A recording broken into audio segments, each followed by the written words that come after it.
Veronica Lake was one of the most beautiful women in the Hollywood industry, and for that she had hundreds, if not thousands of men drooling over her. But what made ever even more special was the fact that by all means, she was more than just a pretty face. She was one of the most dominating, fearless, and dogged personalities Hollywood has ever produced. Little wonder, men could not seem to have enough of her.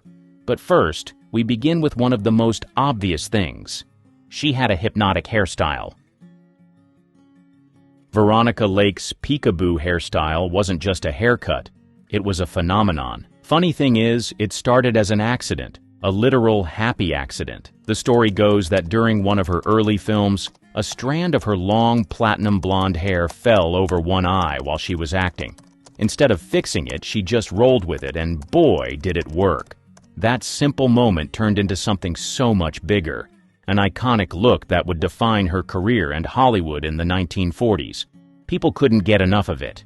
Her hair created this air of mystery, like she was hiding something behind that curtain of blonde. And let's be real, nothing intrigues people more than a little mystery. It wasn't loud or over the top. It was understated, sultry, and oh so glamorous. Men were drawn to it because it was seductive without trying too hard, and women wanted it because, let's face it, who wouldn't want to look effortlessly alluring? And then, during World War II, this hairstyle became more than just a beauty statement. It became a cultural sensation. Soldiers overseas would pin her photos up in their barracks, dreaming of Veronica Lake and that unforgettable gaze through her golden locks. She became a literal morale booster. This symbol of home and hope wrapped up in her signature look. It's wild to think about, but her hair was almost like a national treasure during those times. Fashion, of course, followed suit. Women everywhere wanted to copy her style, even if it wasn't always practical. Imagine trying to cook dinner or type at a desk with one eye half covered. It wasn't exactly functional for everyday life. In fact, it got to the point where the U.S. government had to step in and discourage the hairstyle because women working in factories were getting their hair caught in machinery. Can you believe that?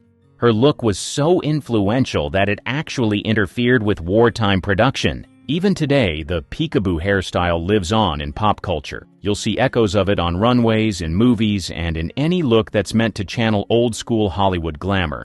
It's like Veronica Lake left a little piece of her magic behind, and we're still feeling it decades later. That one accidental strand of hair became a signature of seduction, elegance, and timeless style. Proof that sometimes the smallest things can make the biggest impact. She was rebellious. Lake didn't look like your typical Hollywood star of the 1940s, and that's exactly why she stood out. Back then, the ideal leading lady was often all about soft, classic beauty, bright smiles, rounded features, and a wholesome, approachable vibe. Veronica, though, she was something completely different. Her features were sharp and striking, her petite frame almost doll-like, and then there was that sultry, heavy-lidded gaze that made you feel like she knew a secret you didn't. Her look wasn't loud or in your face. It was quietly rebellious. In a time when Hollywood loved its bubbly brunettes and polished blondes, Veronica brought something cooler, edgier, and more mysterious to the table. She wasn't just beautiful, she was intriguing, like the kind of woman who'd walk into a room and have everyone wondering what her story was. That's where the whole cool blonde archetype comes in. She wasn't the warm, girl-next-door type, and she wasn't trying to dazzle you with over-the-top glamour either. She balanced this perfect mix of elegance and sensuality almost like she was untouchable yet completely magnetic at the same time. It wasn't just her looks, though. It was the way she carried herself, too. There was a subtle confidence about her, this quiet assertion that she wasn't going to fit into anyone else's box. Men loved her because she felt like a fantasy. Exotic, yet refined. Seductive, yet classy. And women were drawn to her because she represented something different. She proved that beauty didn't have to follow the same old rules. You didn't need to have a cookie-cutter face or the bubbly energy of a screwball comedy star to shine. In many ways, Veronica Lake set the stage for a whole new kind of Hollywood star. She wasn't afraid to look sharp, act mysterious, or carve out her own unique lane. And in doing so, she became the blueprint for the femme fatale and the ultimate cool blonde. Her rebellion wasn't loud or obvious, but it was there in every glance, every move, and every strand of that iconic hair. She made it clear, You didn't have to fit the mold to be unforgettable, you just had to own who you were. She had chemistry with others. Veronica Lake had this undeniable spark with her male co-stars that made her performances unforgettable. The most iconic example? Her on-screen partnership with Alan Ladd. Together, they were pure magic. It wasn't just about good casting. It was the kind of chemistry you can't fake. Part of what made their pairing so electric was how they complemented each other perfectly. Alan Ladd was shorter than most leading men of the time, which made Veronica's petite stature a match made in Hollywood heaven. But it wasn't just their physical compatibility. There was something deeper, this unspoken tension and connection that leaped off the screen. When they were together, you couldn't look away. Take This Gun for Hire, for instance. That movie was a total game changer for both of them. Veronica played the cool, resourceful nightclub singer, and Alan was the brooding, morally torn hitman. Their scenes together sizzled, even when they weren't overtly romantic. There was this palpable undercurrent of trust and attraction between them. Like even when they were at odds, they couldn't help but be drawn to each other. Audiences ate it up because it felt so real. Then there was The Glass Key, another hit where their dynamic was front and center. The film is packed with twists and drama, but what really sticks is the way Veronica and Alan play off each other. She had this way of softening his tough guy exterior, and he brought out this edge in her that made their characters feel layered and alive. Together, they created this balance that just worked. He was intense and stoic, and she was cool and self-assured. Yet there was always this spark simmering beneath the surface. Their chemistry wasn't loud or obvious. It was subtle, smoldering, and sophisticated. They didn't need grand gestures or dramatic declarations to make you feel the connection. Sometimes it was just the way they'd exchange a glance or the tension in their silences. It felt natural, which is probably why so many people became obsessed with their movies. Alan Ladd and Veronica Lake were a dream team, the kind of pairing that people still talk about decades later. They had that rare, intangible magic that made every scene together feel like something special. And even though they weren't a real-life couple, their on-screen chemistry was so believable that audiences couldn't help but wish they were. It's no wonder they became one of Hollywood's most iconic duos. She was witty and independent. She wasn't just a pretty face or a screen goddess. She was sharp, witty, and full of personality, both on and off the set. Beneath the glamour and that iconic peekaboo hair, there was a woman with a mind of her own who wasn't afraid to speak it. She had this dry, no-nonsense humor that made her stand out in an industry full of scripted charm and rehearsed answers. One of her most memorable traits was her independence. Veronica didn't sugarcoat things or play into the Hollywood machine as much as people expected. She was refreshingly blunt, which sometimes ruffled feathers but also made her feel real. In interviews, she wasn't afraid to make clever quips or give answers that caught people off guard. For instance, when asked about her height, she was famously petite. She once joked, "I'm not small, I'm compact." It was a simple line, but it showed her ability to own who she was and make light of things others might have been insecure about. There's another story about how, during her rise to fame, studio executives tried to mold her into a typical Hollywood starlet, someone polished, agreeable, and always playing the part. But Veronica, she wasn't having it. When they told her to tone down her opinions, she pushed back, refusing to let anyone control how she expressed herself. That rebellious streak didn't always win her friends in the industry, but it made her stand out as someone who valued authenticity over approval. And let's talk about her intelligence. Veronica was no pushover. She was sharp, quick on her feet, and had a knack for observing the world around her. Behind the scenes, she wasn't just sitting pretty. She understood the business side of Hollywood and was keenly aware of how the system worked. She once said, "Hollywood's a place where they'll pay you $1,000 for a kiss and 50 cents for your soul." That line? Equal parts witty and cutting, and it showed how well she understood the game she was playing. There's also the story of how she stood her ground during her turbulent personal life. Veronica faced plenty of struggles, financial troubles, failed marriages, and a battle with alcoholism, but she never tried to play the victim. She took responsibility for her life and decisions, even when things got tough. That level of self-awareness and honesty is rare, especially in a world where everyone's trying to keep up appearances. Veronica Lake was much more than her on-screen persona. She was smart, self-deprecating, and unafraid to show her flaws. Sure, she was glamorous and mysterious on film, but off-screen she was real, someone with depth, character, and a wicked sense of humor that kept people on their toes. She was a femme fatale.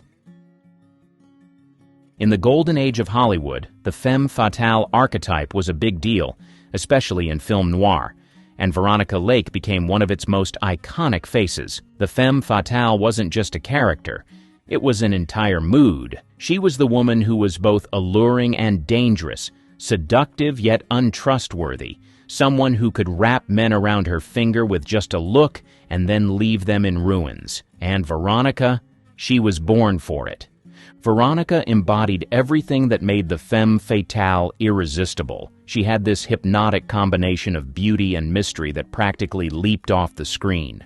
Her small frame and delicate features gave her a sense of vulnerability, but her sharp gaze and icy demeanor hinted at something much darker beneath the surface. She wasn't the loud, overly dramatic type.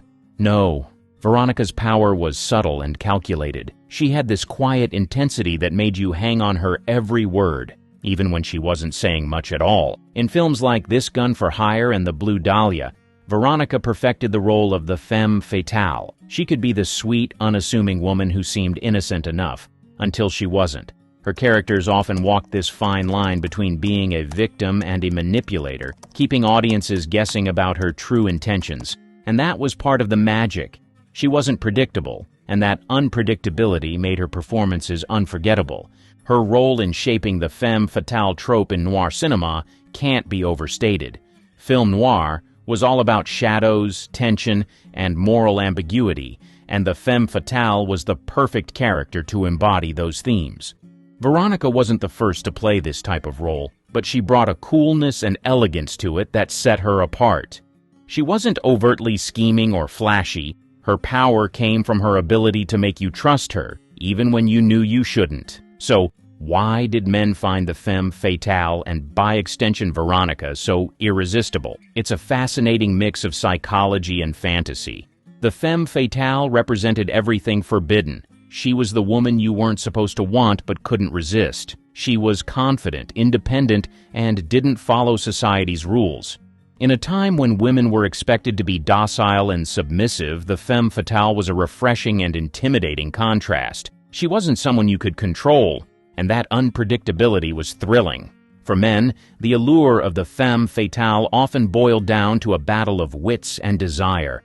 There was this subconscious idea of conquering her, of breaking through her icy exterior and making her fall for you. Of course, the joke was always on them because the femme fatale wasn't there to be saved.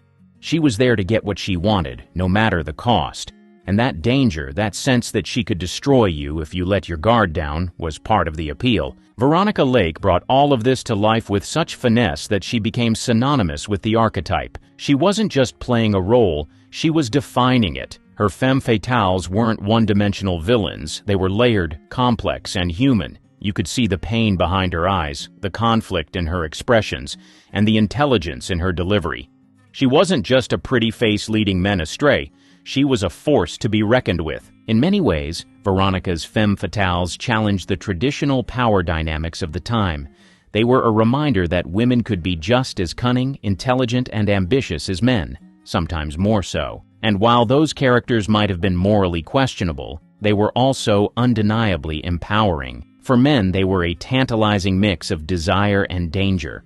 For women, they were proof that you didn't have to play by the rules to make an impact. Veronica Lake didn't just act the part of the femme fatale.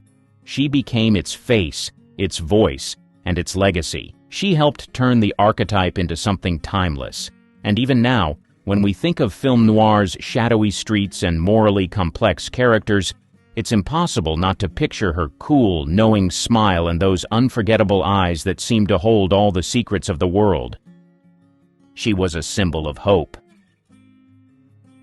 During World War II, Veronica Lake wasn't just a movie star. She was a symbol, a beacon of hope and escape for soldiers facing the horrors of war. In a time when the world was gripped by uncertainty, fear, and loss, Veronica's image provided a little slice of comfort, something to hold on to when everything else felt bleak. For countless soldiers, she was more than just a pretty face on a movie screen. Her iconic Peekaboo hairstyle and magnetic presence became symbols of a life worth fighting for. A life filled with beauty, glamour, and the possibility of joy.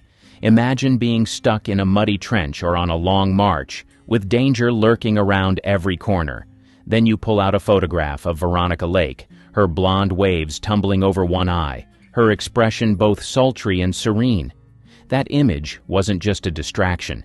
It was a reminder of home, of the movie theaters they once crowded into, and the dreams of a better, more peaceful world. Veronica's impact on the wartime psyche wasn't accidental. Hollywood understood its role during the war and leaned into it hard. Stars were turned into icons, their images splashed across posters, pin-ups, and newsreels. Veronica, with her combination of mystery and charm, fit the role perfectly. Her beauty was almost otherworldly, yet there was something approachable about her too. She wasn't intimidatingly glamorous like some stars. She felt relatable, like the girl next door who just happened to radiate star power. Stories from the time revealed just how deeply she touched the hearts of soldiers. It wasn't uncommon for men to carry photos of Veronica Lake in their wallets, tucked away like a personal talisman. Some even wrote to her, pouring out their thoughts and hopes in letters they may never have expected her to read. She became a kind of collective crush for a generation of young men far from home, a fantasy of normalcy and love in a world turned upside down. Her films were a big part of this too. During the war, movies were more than entertainment. They were a lifeline, a way to escape the grim reality for a couple of hours. Veronica's performances, with her blend of elegance and quiet strength, offered exactly that kind of escape. Whether she was playing the cunning femme fatale or a romantic lead, she had this way of drawing you in, making you forget everything else. Soldiers would gather in makeshift theaters or small screening rooms on military bases, watching her glide across the screen, and for a little while, they could dream again. But Veronica's influence extended beyond just being a pin-up or a movie star. She became a kind of patriotic figure, too, someone who embodied the ideals of hope and resilience that were so crucial during the war. Her image was used in bond drives and promotional materials, and her connection to the troops was celebrated by the media. She even visited soldiers in hospitals and bases, giving them the chance to meet the woman who had become a symbol of everything they were fighting to protect. The irony is that while she was a source of hope for so many, Veronica herself was facing her own struggles during this time. Her personal life was far from perfect, and her relationship with Hollywood's studio system was often fraught. But none of that mattered to the soldiers. To them, she was perfect, an untouchable yet comforting presence, someone who could bring a little light into even the darkest days. In a way, Veronica Lake became more than just a symbol of escapism. She was a reminder of humanity in an inhumane time. She represented a kind of beauty and grace that felt worth holding on to, even when everything else seemed to be falling apart. And while the war eventually ended, her image as the wartime dream girl, the pin-up in the wallets and minds of countless soldiers, remains one of the most enduring aspects of her legacy. She was the girl next door. Veronica Lake had a rare quality that set her apart from other Hollywood icons of her time. She felt accessible. While many stars of the Golden Age carried an air of untouchable glamour, like goddesses perched on pedestals, Veronica brought something different to the table. She wasn't intimidating or overly polished. Instead, she struck a perfect balance between being stunningly beautiful and surprisingly relatable. And that's what made men adore her. Veronica's accessibility wasn't just about her looks, it was the way she carried herself. She had this girl-next-door vibe, but with a twist. She wasn't the overly sweet, innocent type of girl next door who blended into the background.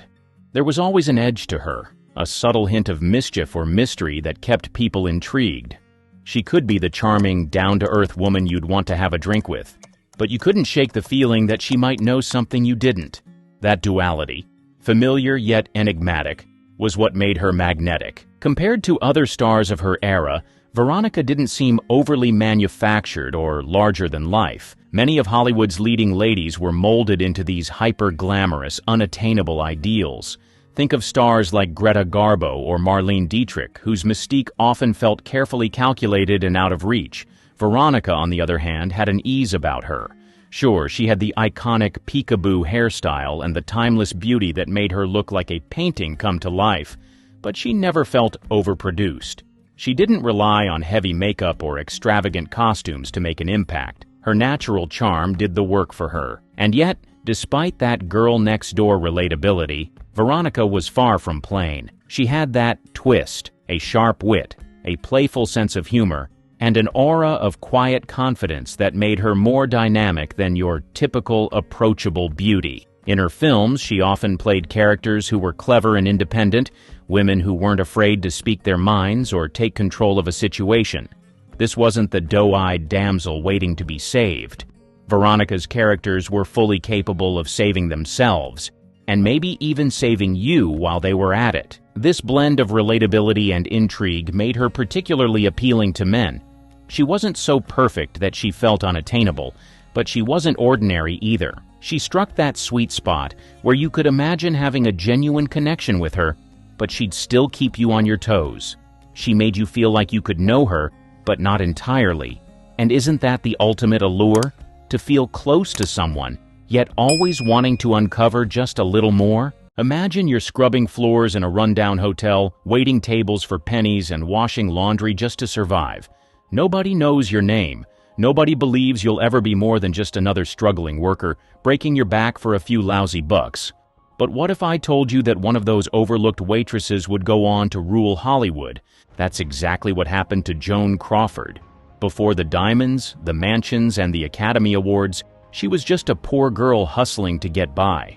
No connections, no safety net, just raw ambition and a refusal to be ignored. Hollywood didn't make Joan Crawford. She made herself. And her story? It's not just about fame, it's about obsession, reinvention, and a fight to stay on top in an industry that chews women up and spits them out. In the beginning. Have you ever heard those stories about people who came from absolutely nothing and clawed their way to the top, refusing to take no for an answer? Well, Joan Crawford was definitely one of them. And when I say nothing, I mean nothing. You see, she wasn't born into privilege, didn't have family connections, and didn't get any lucky breaks handed to her. Every bit of success she achieved, she had to fight for, sometimes quite literally. She literally turned her life around completely. And to emphasize that point, this is a great place for you to know Joan Crawford wasn't even born Joan Crawford. She came into this world as Lucille Fay Lesueur sometime around 1904 or 1905. Now, there's been some debate about the exact year, but let's be real, that's the least of her problems. From the very start, life didn't deal her an easy hand. For instance, her father was gone before she even had a chance to know him. And her mother? Well, let's just say she wasn't the warm and fuzzy type. Joan's childhood was filled with instability, moving from place to place, never really knowing what home was supposed to feel like. In a strange turn of events, her mother eventually remarried, and now that they were a big, happy family, you'd think Joan would be loved and cared for, right? Well, wrong. Because as soon as her mother remarried, things went from bad to worse. Imagine being a little girl, desperate for love, but instead of hugs and encouragement, you get cold indifference, or worse, outright cruelty. That was Joan's reality. Her stepfather, a man named Henry Casson, ran a little theater, which you'd think would be a dream for a girl who would later become a movie star.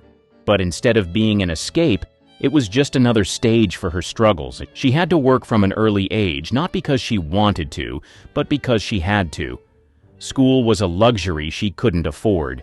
She bounced around different schools, but her education was constantly interrupted by the need to survive. She worked as a dishwasher, she scrubbed floors, she did whatever it took just to get by, and when she wasn't working, she was dealing with something no child should ever have to face: abuse. Yeah, Joan's early life wasn't just hard, it was brutal. She later hinted at the things she went through, but she never played the victim. She didn't wallow in self-pity. Instead, she did what she always did. She kept moving forward. Most people would have broken under that kind of pressure, but not Joan.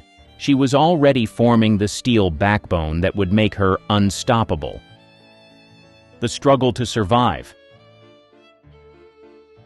Picture this. You're young, broke, and stuck in a cycle of dead-end jobs just to keep yourself afloat.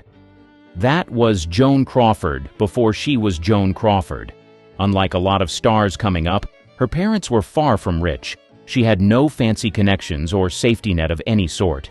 In a nutshell, as far as life was concerned, she was on her own. However, maybe it was forged from the sad circumstance of her own life.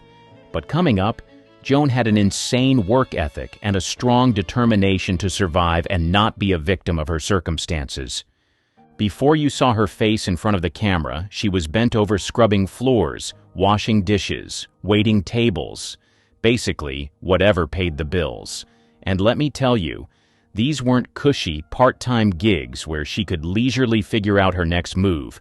No, she was barely scraping by, doing the kind of work that leaves your feet aching and your hands raw. Ever done a job where people look right through you, like you're invisible?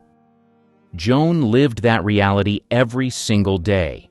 As a waitress, she would be smiling through exhaustion while people barely noticed her. She was a laundress, washing other people's clothes while dreaming of a life where she wouldn't have to break her back just to survive. She even worked as a salesgirl, standing for hours on end, trying to sell things she probably couldn't afford herself. And you know what makes this even crazier? She wasn't just struggling financially, she was being underestimated every step of the way. No one looked at the young girl folding laundry or carrying trays and thought, "Oh, she's going to be a movie star someday." No one believed in her. But that didn't matter, because she believed in herself. Most people in her position would have settled. They would have accepted that this was just life. Wake up, work, go home, repeat. But Joan? She wasn't built for that kind of life. She knew she wanted more, and she was willing to fight tooth and nail to get it. Dancing to escape. Now, here's where things start to get interesting. Joan Crawford may have been stuck in a cycle of back-breaking jobs, but she had one escape: dance. And when I say dance, I don't mean she just enjoyed it. I mean, it was her lifeline. It was the one thing that made her feel alive, the one thing that made her believe she could be somebody. After a long shift waiting tables or scrubbing floors, instead of collapsing into bed, she'd throw herself into dancing. She didn't have formal training, no fancy lessons, but she had pure, raw energy. And when she moved, people noticed. On the bright side, she was a really good dancer, so she figured she'd start dancing for money. She started performing in local theaters and amateur contests, not just for fun, but because winning meant prize money. That prize money meant food, rent, basic survival. So every time she stepped onto a dance floor, she danced like her life depended on it. Because in a way, it did. However, what started out as a way to make a few extra bucks began to grow into something even bigger.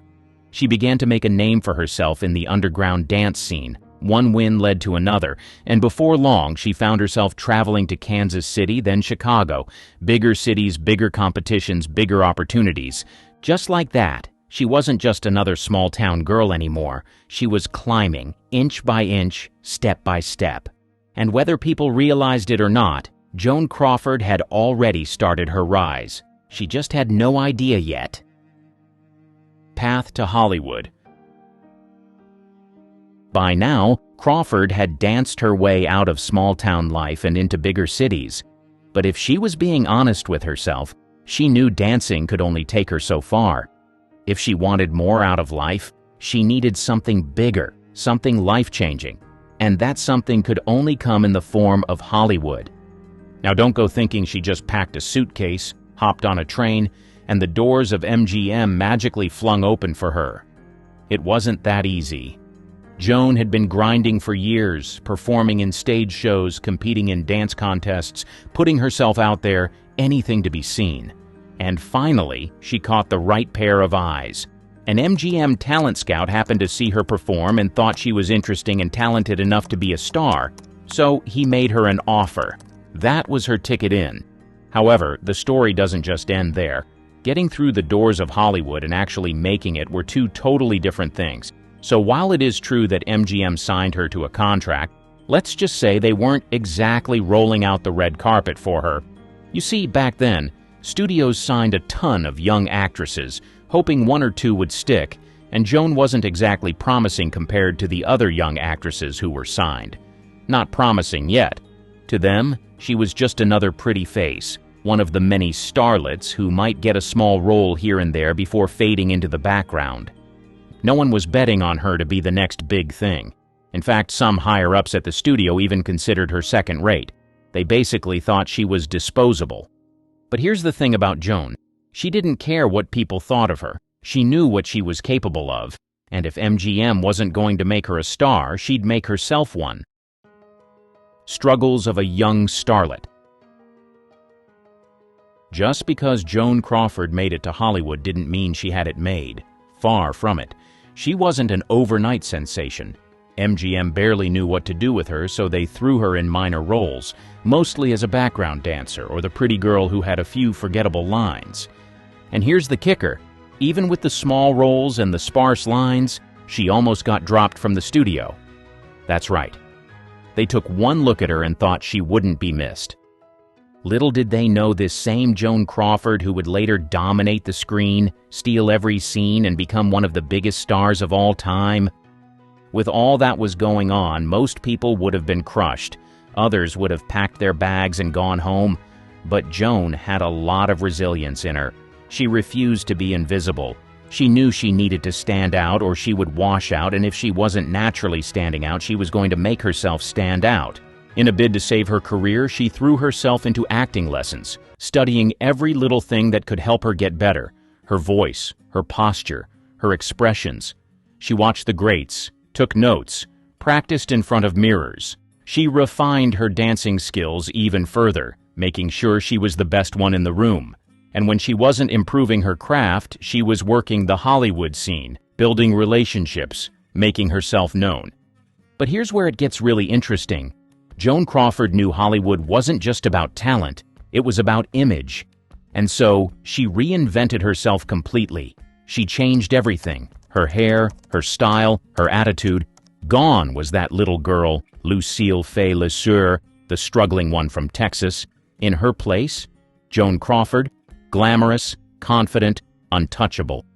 She developed that signature Crawford look, those strong cheekbones, those expressive eyes, the unmistakable presence. She built herself into someone unforgettable. And once she had that, people had to pay attention. Hollywood may not have believed in her at first, but Joan made damn sure they would never underestimate her again. The breakthrough role. By the early 1940s, Hollywood was slowly starting to turn its back on Joan Crawford. She had spent years playing the glamorous, feisty young woman in dozens of films. But now, the industry was moving on. New faces were taking over, and suddenly, Joan wasn't the it girl anymore. Studios whispered that she was washed up, that her best years were behind her. In a terrible turn of events, MGM, yes, the same studio she had fought so hard to prove herself to, eventually let her go. For most stars, this would have been a sign to quit and move on to other things. But Joan wasn't most stars. She wasn't about to fade away quietly. She knew she still had more to give, and she was willing to do whatever it took to prove she wasn't done. Enter Mildred Pierce, a role that most young actresses would give an arm and a leg for. It wasn't just another role, it was the role. A meaty, dramatic part that required real depth, not just a pretty face. If she got this role and nailed it, it would definitely put her on the map and have all the important eyes in Hollywood looking at her. It was a role that could change her entire life. But what's even more interesting is what the role meant to Crawford herself. It was about a woman who had been beaten down by life, but refused to break. Sound familiar? That's because Joan was Mildred in real life. She lived that struggle, and the role would be perfect for her. But again, in Hollywood, things aren't all rosy. Warner Brothers straight up didn't want her. To them, she was just a relic of the past, a former glamour queen who wasn't serious enough for a part like this. They wanted someone else, someone fresher, newer, someone they believed would be a better fit. So that was the end, right? Wrong again, because what did Joan do? She fought. She campaigned hard for the role, auditioned for it, and proved she had the chops. She wanted it so bad, it was hard to deny her, and so she got the role. She put every ounce of herself into that performance, delivering raw emotion, grit, and vulnerability in a way that no one expected. And so when Mildred Pierce hit the screen in 1945, it shattered expectations. Critics raved. The audience was blown away. Joan was back, and she was bigger than ever. But then came the moment that changed everything. It was Oscar night, and the category for Best Actress was called up. After a tense few seconds, Joan's name rang through the halls. It was her. She had just won the Oscar for Best Actress. But you won't believe what Joan did. In true Hollywood fashion, she made the moment even more legendary by not attending the ceremony. It may have been nerves, superstition, or just pure Joan Crawford drama, but she stayed home, only to accept the Oscar from her bed while photographers captured the moment. But make no mistake, this win wasn't just about the trophy. It was about redemption. It was proof that no matter how many times Hollywood tried to write her off, she would always come back stronger. From that night on, Joan was more than just a movie star. She was a top actress, a force. And if Hollywood hadn't learned by now, they were about to never underestimate Joan Crawford. Fruits of her labor. After Mildred Pierce turned Joan Crawford into an Oscar-winning powerhouse, you'd think Hollywood would finally give her the respect she had been fighting for her entire career. And for a little while, they did. She had proven herself. She wasn't just a glamorous starlet, she was a serious actress. But in Hollywood, success doesn't guarantee longevity. The industry moves fast, and even after winning the biggest award an actress could dream of, Joan still had to hustle to keep her place at the top. When she left MGM, it wasn't just about finding a new studio. It was about redefining herself. Warner Brothers saw what she had done with Mildred Pierce, and they knew they had something special. So, they gave her a contract, but it wasn't just handed to her, Joan earned it. And once she was in, she made sure that every role she took solidified her as one of the best in the business. Her first big film after Mildred Pierce was Humoresque in 1946, a drama where she played a wealthy, sophisticated woman who falls in love with a struggling violinist, played by John Garfield. Now, this wasn't some lightweight romance, it was intense. Joan's character was complicated, tragic, and deeply emotional. And she delivered. If anyone thought Mildred Pierce was a fluke, Humoresque proved them wrong. Her chemistry with Garfield was electric, and her performance was filled with that raw, heartbreaking quality that made her unforgettable. Then came Possessed in 1947, and this particular film was next level. Joan played a woman struggling with severe mental illness, obsessed with a man who doesn't love her back, spiraling into paranoia and madness. And as always, she owned that role. She took every ounce of emotion she had and poured it into that performance, showing just how much range she really had. And Hollywood noticed. She earned another Academy Award nomination, proving that she wasn't just riding on the success of Mildred Pierce, she actually knew her stuff. But she wasn't stopping there. The late 40s saw her starring in one powerful role after another. There was Daisy Kenyon, 1947, where she played a woman caught in a love triangle with two very different men, played by Henry Fonda and Dana Andrews. It wasn't just a typical romance. It was deep, layered, and full of emotional weight. Joan played Daisy as independent and strong-willed, proving that she wasn't just the damsel in distress type. She was a woman who made her own choices. And then came Flamingo Road in 1949, where she played a tough, ambitious woman trying to escape her past and build a better life. This film had everything: politics, power struggles, romance, and Joan was at the center of it, commanding every scene. By the time the 1950s rolled around, Joan Crawford wasn't just a star, she was a legend. She had fought for every role, refused to let Hollywood box her into one type of character, and proved over and over again that she could handle anything. She was no longer just the ambitious young woman from her early MGM days. She was Joan Crawford, an actress who had reinvented herself, defied the odds, and built a career that was stronger than ever. And the best part? She wasn't even close to being finished. But as she was about to learn, Hollywood was full of shocking challenges. The Good Fight. After years of acting, Crawford wasn't young anymore. She wasn't the cute girl dancing her way through movies. And, worst of all, she was a woman in a business that was run by men. Now here's the thing about Joan Crawford. She didn't just survive in a male-dominated industry. She outlasted most of the men running it. While a lot of actresses saw their careers nosedive after 40, Joan stayed relevant for decades. How, you may ask? Well, she adapted. She played the Hollywood game better than anyone else. She mastered self-promotion and knew how to keep people talking. She carefully managed her image, making sure every magazine cover, every public appearance, every interview reminded the world that Joan Crawford was still Joan Crawford, and when the roles started drying up, she reinvented herself again. She leaned into darker, edgier characters. She went from playing ambitious young women to powerful, complex older ones. She embraced film noir, and later, when the studio system started crumbling and actresses of her era were being forgotten, she jumped into horror with Whatever Happened to Baby Jane and proved again that she was here to stay. Hollywood had tried to write her off so many times. They thought they could control her, discard her, forget her. But Joan Crawford didn't just survive Hollywood's brutal system, she beat it. The ultimate blueprint.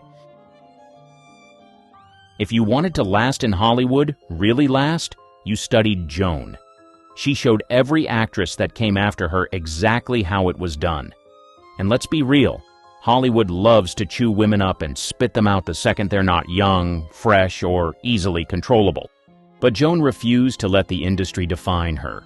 She flipped the script, took control of her own story, and showed everyone that reinvention wasn't just possible, it was necessary.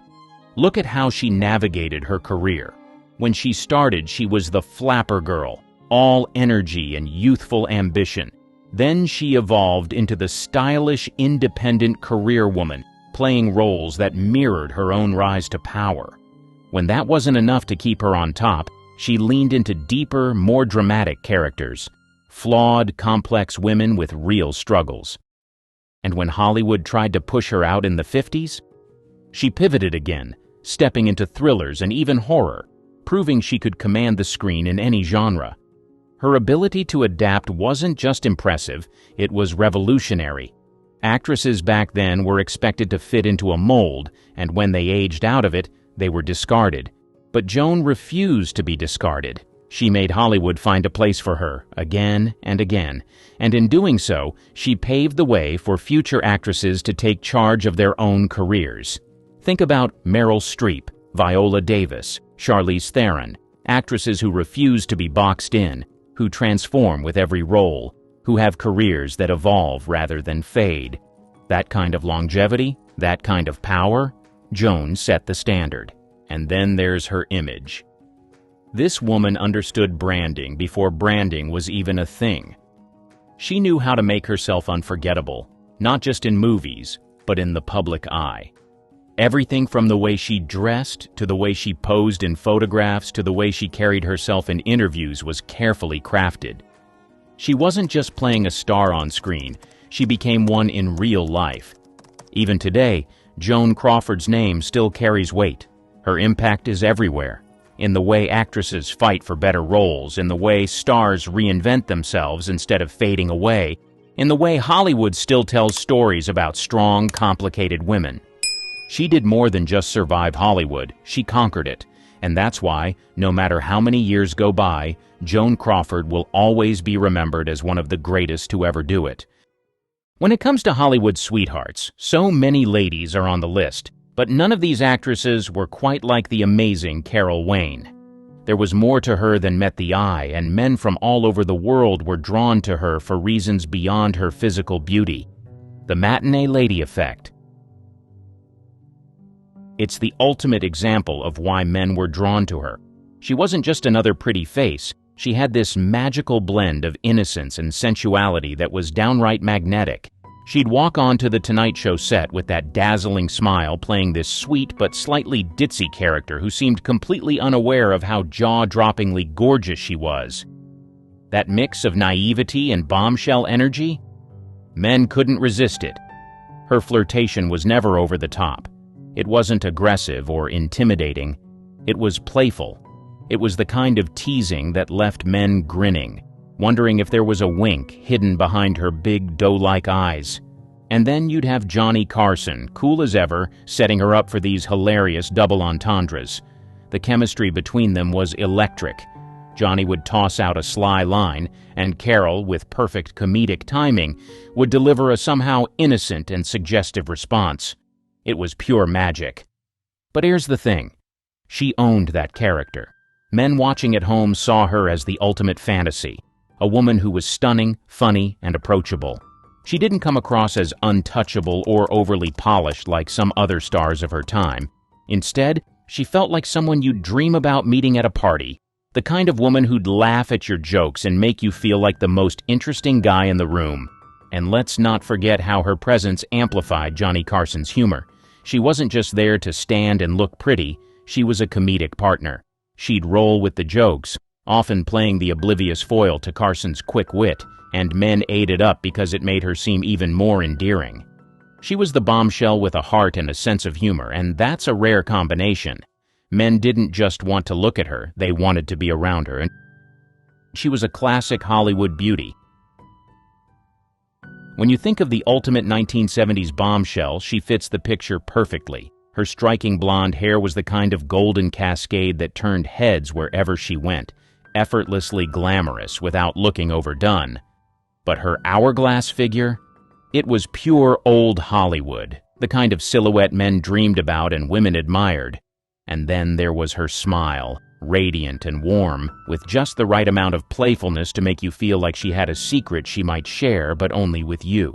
What set Carol apart from many other beauties of her time was how she embodied the idealized look of the era while still feeling relatable. She didn't have the icy, untouchable vibe of someone like Grace Kelly or the overpowering appeal of Raquel Welch. Carol was glamorous, yes, but in a way that felt down to earth. Her beauty wasn't intimidating. It was approachable. She looked like the kind of woman you could take to a fancy dinner and still joke around with afterward. Compared to her contemporaries, she struck a balance that was rare. Marilyn Monroe before her was all about mystery and seduction, while 1970s stars like Farrah Fawcett leaned more toward fresh-faced, sporty allure. Carol, on the other hand, seemed to exist in this perfect middle ground, effortlessly sexy, but never over the top. She carried herself with an ease that made men feel like they might actually have a chance with her, even if she was light years out of their league. Her look was so iconic because it wasn't just about her features, it was about her presence. When she walked into a room or appeared on screen, she didn't just attract attention, she held it. That mix of timeless beauty and an inviting charm was exactly what made Carol Wayne stand out and why she remained such a memorable figure from that golden era of television. Her magnetic personality. Her warm and friendly personality made her truly unforgettable. People who worked with her often described her as kind, approachable, and genuinely down-to-earth qualities that set her apart in the often cutthroat world of Hollywood. Unlike some stars of her era, she didn't put on airs or treat people like they were beneath her. Instead, she had a way of making everyone feel at ease, whether they were a co-star, a crew member, or a fan. One story that keeps popping up is how she treated everyone on set with the same level of respect and kindness. From assistants to producers, people would recall her stopping to chat, flashing that famous smile and making them feel seen. She had this knack for breaking the ice in a way that felt natural, even in high-pressure environments. For someone who radiated star power, she was remarkably humble. Johnny Carson, for one, seemed to really appreciate her easygoing nature. While he was known to have a sharp wit and sometimes a prickly demeanor, Carol's warmth helped create that effortless chemistry they shared during their sketches. She had a way of rolling with his jokes and never taking herself too seriously, which audiences loved. That same ability to laugh at herself made her even more endearing. She wasn't just another pretty face, but someone who could laugh along with the audience and with herself. There's another layer to her personality that made her relatable. Despite her fame, Carol was known to struggle with self-doubt and insecurity. Instead of hiding it, she let glimpses of that vulnerability show, and people loved her all the more for it. It made her human, someone you could root for, not just admire from afar.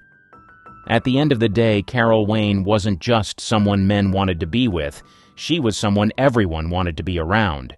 Her genuine kindness and ability to connect with people made her as unforgettable off-screen as she was on it. Her playful humor. While she's best remembered for her comedic turn as the matinee lady on The Tonight Show, Carol showed time and again that she was far more than a one-note actress. Her ability to step into different roles, from drama to light-hearted comedy, left a lasting impression on audiences, and men, in particular, couldn't get enough of it. In the early stages of her career, Carol appeared in a variety of TV shows and films that showcased her range. She wasn't confined to one genre. For instance, she had roles on TV series like I Dream of Jeannie and The Man from UNCLE, where she played everything from a glamorous guest star to a more dramatic, mysterious character. These appearances were proof that she could adapt to any role, never letting her beauty overshadow her acting chops. In films like The Happy Hooker Goes to Washington and The Big Bus, Carol also showed her talent for both comedic and slightly risque roles, playing characters with humor and charm, but also depth. Men admired how effortlessly she shifted between roles, whether she was delivering deadpan comedy or adding a bit of dramatic weight to a scene. It was this ability to adapt that made her even more captivating. She wasn't just playing a part. She was bringing something unique to each role, keeping audiences interested and engaged. What really stood out was Carol's ability to balance her glamorous blonde bombshell persona with a more subtle, nuanced performance. In one instance, she played a more serious role on The Rockford Files, where she wasn't just eye candy, but a complex character with a storyline that required genuine acting. Men who had originally admired her for her comedic timing and beauty were now impressed by her depth and range. It wasn't just about looking good, she was showing them that she could handle more than just the dumb blonde stereotype. This versatility earned her a lot of respect. Men didn't just admire her for her beauty anymore, they saw her as someone with serious acting ability. She could walk into a comedy scene and have everyone in stitches, then shift into a more serious moment without missing a beat. That's what made her stand out in Hollywood, especially when so many actresses were pigeonholed into one type of role. Carol never allowed herself to be typecast, and men admired her for that. She was more than just the girl next door or the bombshell. She was an actress who could hold her own no matter the role. Her versatility made her even more appealing because it showcased her as an all-around woman, someone who could light up a screen with her humor, dazzle with her looks, and still hold the audience's attention when the story got serious. This rare combination is exactly why men admired Carol so much. She wasn't just a fleeting star. She was a true talent who could thrive in any role, and that kept her interesting long after the screen went dark. Her real vulnerability. Men were drawn to this aspect of her personality because it gave her an authenticity that made her feel real, like someone you could connect with on a deeper level. Behind her dazzling smile and glamorous image, Carol struggled with self-doubt and insecurity, something she often kept hidden from the public eye. Those who knew her best, though, recognized that she was not immune to the pressures that came with being a public figure in Hollywood. She sometimes questioned her looks, her worth, and her abilities, which, ironically, made her even more endearing. She wasn't perfect, and she didn't pretend to be. She showed a side of herself that was unguarded, and that's what made her more approachable and human in the eyes of men. What really made this vulnerability stand out was how she balanced it with the image of the glamorous star. When Carol stepped onto a stage or appeared on a talk show, it was clear she had a command of the room, but behind that public persona was a woman who longed for reassurance, just like anyone else. That contrast between the poised, on-screen bombshell and the more uncertain woman off-camera made her even more appealing. It was as though she wasn't trying to live up to an unattainable ideal. Instead, she allowed herself to be real, and that authenticity was something men appreciated. Men found this vulnerability refreshing because it's rare to see a woman in Hollywood, especially one as beautiful and glamorous as Carol, who didn't constantly project a sense of invincibility. Instead of hiding her flaws, Carol allowed them to be seen. It was this self-awareness, this ability to acknowledge her insecurities, that made her feel more grounded, more like someone you could actually get to know and understand. And yet, despite her vulnerability, she still commanded attention, and men found that balance irresistible. There's something deeply attractive about someone who is secure enough to embrace their imperfections. Carol's ability to show a softer, more introspective side while still radiating warmth and beauty is what made her so magnetic. She wasn't just a star, she was a person with depth, someone you could relate to beyond her on-screen roles. This vulnerability wasn't always visible in her work, but it shone through in the little moments. The way she interacted with her co-stars, her willingness to share a laugh at her own expense, or the times when she let her guard down just enough to reveal that she wasn't perfect. It made men admire her more because she wasn't just a fantasy or a flawless figure. She was someone who had her struggles, just like anyone else, and that made her more real and more lovable. Her captivating eyes. Carol Wayne's eyes were, without a doubt, one of her most captivating features, and they played a huge role in why men were so drawn to her. They were extremely beautiful, and had an incredible depth that could convey multiple emotions at once. In every scene, her big, expressive eyes spoke volumes, often saying more than words ever could. Whether she was in a comedic skit, a dramatic role, or just being herself on talk shows, those eyes became a window into her soul, making her instantly magnetic to anyone who watched. Her eyes had this perfect combination of innocence, mischief, and allure. They could look wide and innocent, like a sweet girl next door, and then, in the next moment, flicker with a hint of mischief or flirtation, making it clear that there was more to her than met the eye. In comedy sketches, her eyes were often used to her advantage.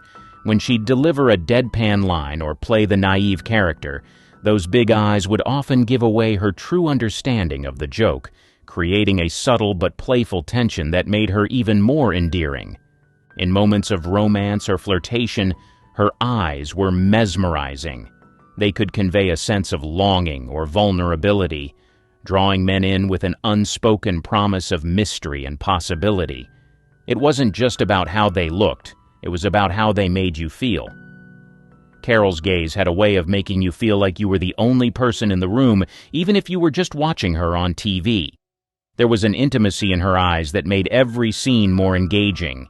Her eyes were also a part of her charm in real life. When you hear people talk about Carol Wayne off-screen, many mention how her eyes would light up when she smiled or how they could convey warmth and kindness in an instant.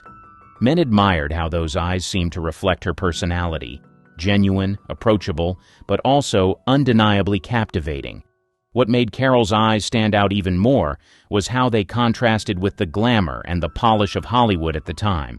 While many actresses were made up to perfection, Carol's eyes told a different story. They were natural, full of life, and full of expression. They gave her an authenticity that set her apart from the typical Hollywood look. It wasn't just her beauty that men were drawn to. It was the way her eyes told stories, whether it was through the innocence of her gaze, the hint of mischief behind it, or the allure that made her impossible to look away from. Signature presence. There was something about the way she carried herself that commanded attention without needing to be the loudest or the most in-your-face person in the room. Whether she was on The Tonight Show next to Johnny Carson or in any scene, Carol had this quiet but powerful magnetism that made her stand out instantly. It was a rare quality, one that didn't rely on constant chatter or over-the-top gestures. Instead, it was all about the subtlety of her demeanor. First, there was the way Carol used her expressions. Her face could convey so much with just a slight arch of her eyebrow or the faintest smile. She didn't need to overact or exaggerate. With one look, she could go from playful to serious, from innocent to mischievous, and it always felt completely natural. Men were drawn to that. It wasn't the loud, dramatic gestures they were used to from Hollywood starlets. Carol's ability to draw attention through just a flicker of expression was fascinating. Then there was her posture. Carol always stood tall with grace, yet there was something incredibly relaxed about the way she held herself. She didn't seem stiff or forced. There was a confidence in the way she stood that came off as effortless. When she was in a scene, whether she was delivering a joke or just sharing a moment with Johnny Carson, she always seemed comfortable in her own skin. Her confidence didn't scream for attention, it simply was. Men admired that kind of natural, unshakable presence. She didn't have to prove anything. She simply existed, and that drew people in. Even when she was standing next to someone like Johnny Carson with his larger-than-life personality, Carol's presence was undeniable. She didn't need to be the center of attention to steal the scene. Just her standing there with her charm and grace made her magnetic. When she flashed a smile or tilted her head slightly, it was as if the whole room focused on her. She had this ability to make even the most mundane moments feel electric, simply because she was in the room. Men were drawn to this signature presence because it was different from what they saw in most Hollywood actresses of the time. While many were loud, flashy, or trying hard to be noticed, Carol had an ease about her that made you want to pay attention. It was as if she knew exactly how much to give, never too little but never overdone. She could be quiet yet commanding, subtle but striking, and that was part of what made her so unforgettable. Whether she was cracking a joke with Johnny or simply sitting in the background, Carol Wayne had a way of making every moment feel special just because she was there. Her quiet confidence. She didn't need to constantly remind everyone of her beauty or talent. She simply was beautiful and talented, and she carried herself with a quiet assurance that made her even more attractive. It wasn't the loud, attention-grabbing confidence often associated with Hollywood stars. Hers was more refined, more natural. Men loved that about her because it felt real. Carol didn't walk into a room and demand attention. She didn't need to. There was something about her presence that made you notice her without her having to say or do anything. Whether she was on The Tonight Show beside Johnny Carson or on set, she radiated an inner confidence that wasn't cocky or overbearing, but instead, it was a calm, collected strength that was magnetic. What made Carol's confidence so special was that it didn't come across as arrogance. She didn't flaunt her beauty or her success. She simply embraced it. While many stars in Hollywood could be seen trying to outshine everyone, Carol had a way of standing out without even trying. Her beauty was undeniable, but she never used it as a tool to overshadow others. There was an ease in the way she moved through the world, whether she was making a joke, sharing a moment with a co-star, or just sitting in the background. Men admired that effortless self-assurance because it felt grounded and authentic. It made her approachable rather than intimidating. Her confidence also made her incredibly charismatic. When she spoke, you listened, not because she demanded attention, but because there was something magnetic in her demeanor. She knew who she was and didn't feel the need to prove herself to anyone. It was a trait that made her even more appealing to men because it signaled that she wasn't just a pretty face. She had substance and an inner strength that didn't need to be broadcasted. It was the kind of confidence that made Carol feel like someone you could actually connect with, someone who was both strong and relatable at the same time. Men found that balance irresistible. Her ability to shine without overshadowing others, her self-assurance without arrogance. It was this quiet confidence that made Carol Wayne an unforgettable figure. Soft and compassionate. By every stretch of the imagination, she was someone who genuinely cared about others, and it showed in everything she did. Those who worked with her consistently spoke about how kind, thoughtful, and generous she was, both on and off the screen. This warmth made her someone you wanted to be around, someone you could talk to easily without the usual walls that come with fame. One of the things that stood out most about Carol was her ability to make people feel comfortable. Whether it was a fellow actor, a crew member, or even someone she met briefly, she had this way of making them feel seen and heard. She wasn't just nodding along to a conversation, she was fully present. That kind of attention to detail, the ability to make people feel important in an often fast-paced, impersonal industry, was something rare. Men especially were drawn to that. In a world full of superficial interactions, Carol's ability to be genuinely kind and compassionate was incredibly appealing. It was a reminder that beauty and fame don't need to overshadow who you are as a person. Carol's compassion wasn't just about being friendly, it was about her generosity of spirit. There are several stories of how she would go out of her way to help others, whether it was offering support to a colleague who was going through a tough time or just being a sounding board for someone in need. She didn't expect anything in return. She just had a natural instinct to care for the people around her. Men loved that quality because it showed depth. It was easy to admire someone for their looks, but it was the kindness behind those looks that made her unforgettable. She also had a softness in her approach to humor. While many actresses could be sharp or harsh in their delivery, Carol had a gentler way of getting laughs. Her comedic timing was flawless, but there was always an underlying sweetness in her performances. She didn't need to be biting or sarcastic to be funny. Her humor came from a place of warmth. That made her more relatable and human, which men found incredibly attractive. She has incredible appeal. Have you ever noticed how some people just have this energy that pulls you in? It's not just about how they look, it's the way they own every room they walk into. That's exactly what Helen Mirren does. She's got this incredible blend of confidence and sensuality that feels effortless, like she's never had to try too hard because she knows exactly who she is. And that's magnetic. Think about her role in The Cook, The Thief, His Wife and Her Lover. If you haven't seen it, let me tell you, it's wild. The story is intense, but the way she plays her part, it's unforgettable. She doesn't just act the role, she becomes it. She's bold, vulnerable, and completely in control all at once. You can't take your eyes off her because she's not just performing, she's commanding your attention. It's the kind of performance that sticks with you long after the credits roll. And then there's how she handles nudity.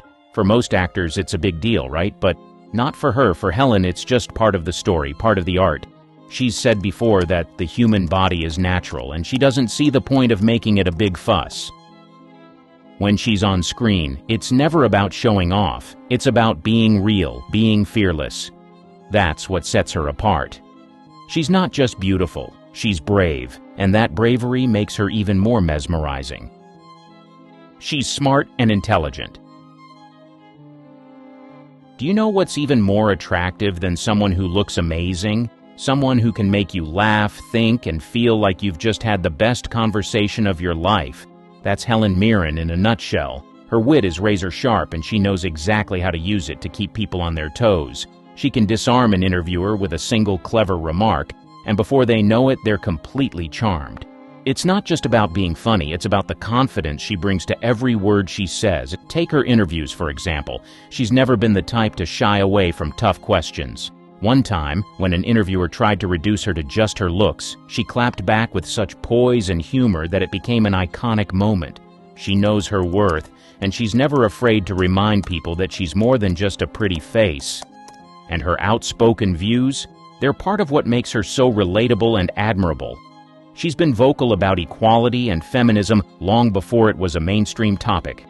Helen has this way of making complex issues feel personal. For example, when she speaks about ageism in Hollywood, it's not just a complaint, it's a rallying cry. She's shown that talent doesn't have an expiration date, and her career is living proof of that.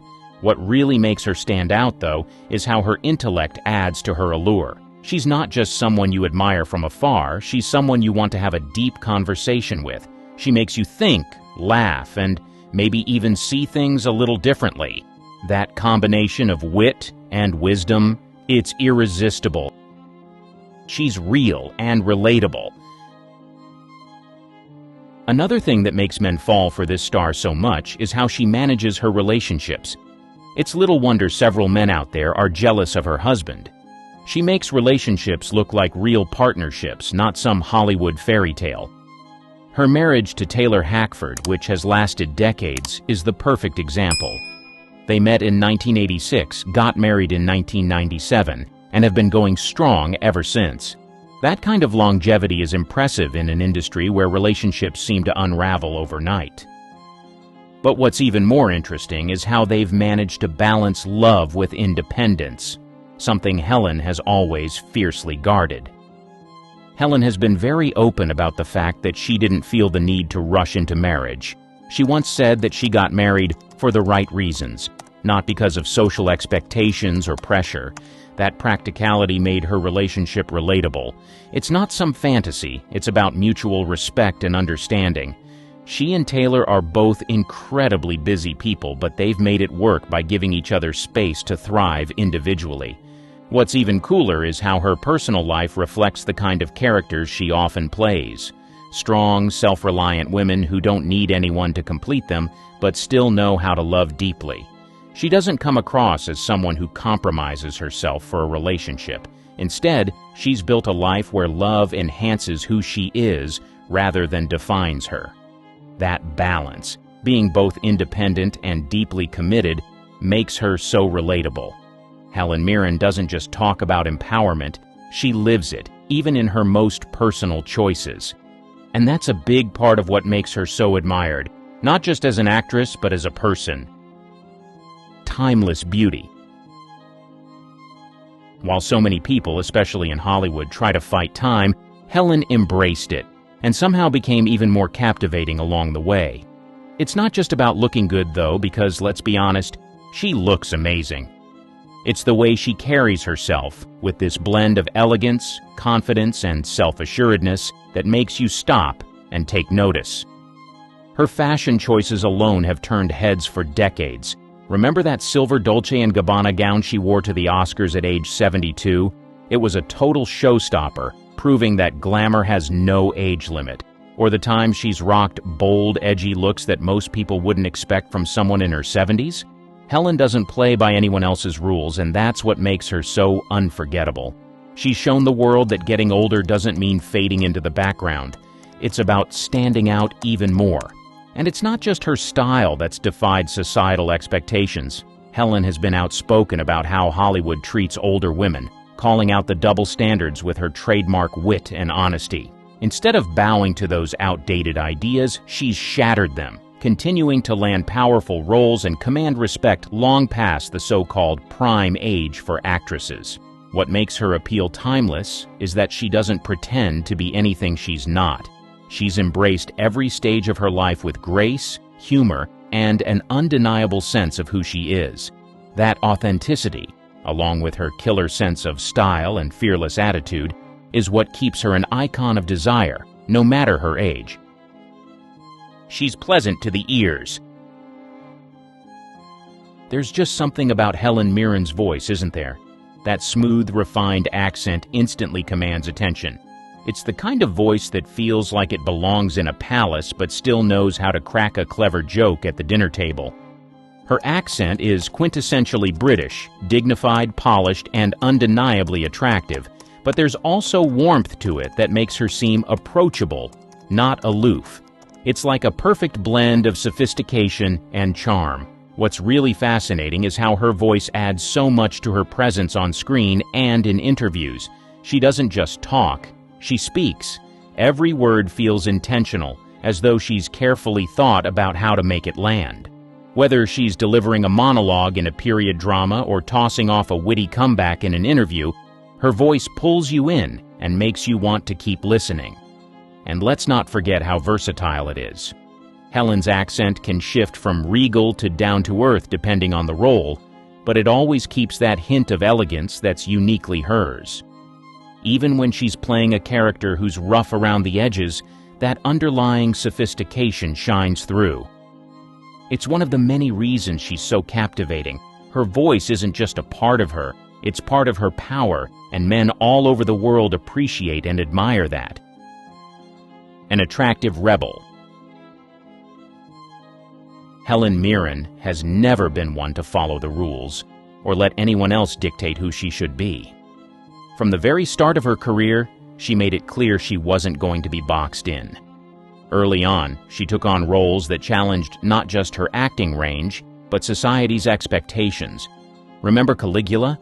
Not exactly the typical Hollywood debut, right? She was willing to go there, taking on controversial roles that were raw, daring, and far from conventional. It was a clear signal that she wasn't afraid to step outside the mainstream, even if it meant stirring the pot. But it wasn't just the roles she chose, it was her attitude toward the whole industry. Hollywood often tries to label actresses, pushing them into neat little boxes. Either you're the serious actress who only does drama, or you're the sexy starlet who's just there for eye candy. Helen? She refused to be anyone's stereotype. She didn't let the media or filmmakers define her by her looks, her age, or any other limiting label. She's always been about embracing both sides of herself, playing the seductive, sultry roles as much as she's tackled complex, powerful women in drama. Her ability to switch effortlessly between these two identities, sexy and serious, shows just how much she's rewritten the rules for women in Hollywood. She's never felt the need to choose between one or the other, and that's part of what makes her so compelling. She's the ultimate example of someone who doesn't conform, but instead defines her own path, making sure we all know that it's okay to be more than one thing at once. That rebellious spirit? It's part of what makes Helen Mirren not just an icon, but a force to be reckoned with. The screen chameleon. Let's face it, Helen Mirren's talent is undeniable, and it's not just because she's a great actress. It's because she's a chameleon on screen. Whether she's portraying a regal queen or a scandalous seductress, she commits to each role with a depth and authenticity that's hard to match. Take the Queen, for example. She didn't just play Queen Elizabeth II, she became her, capturing every nuance of the monarch's power, vulnerability, and complexity.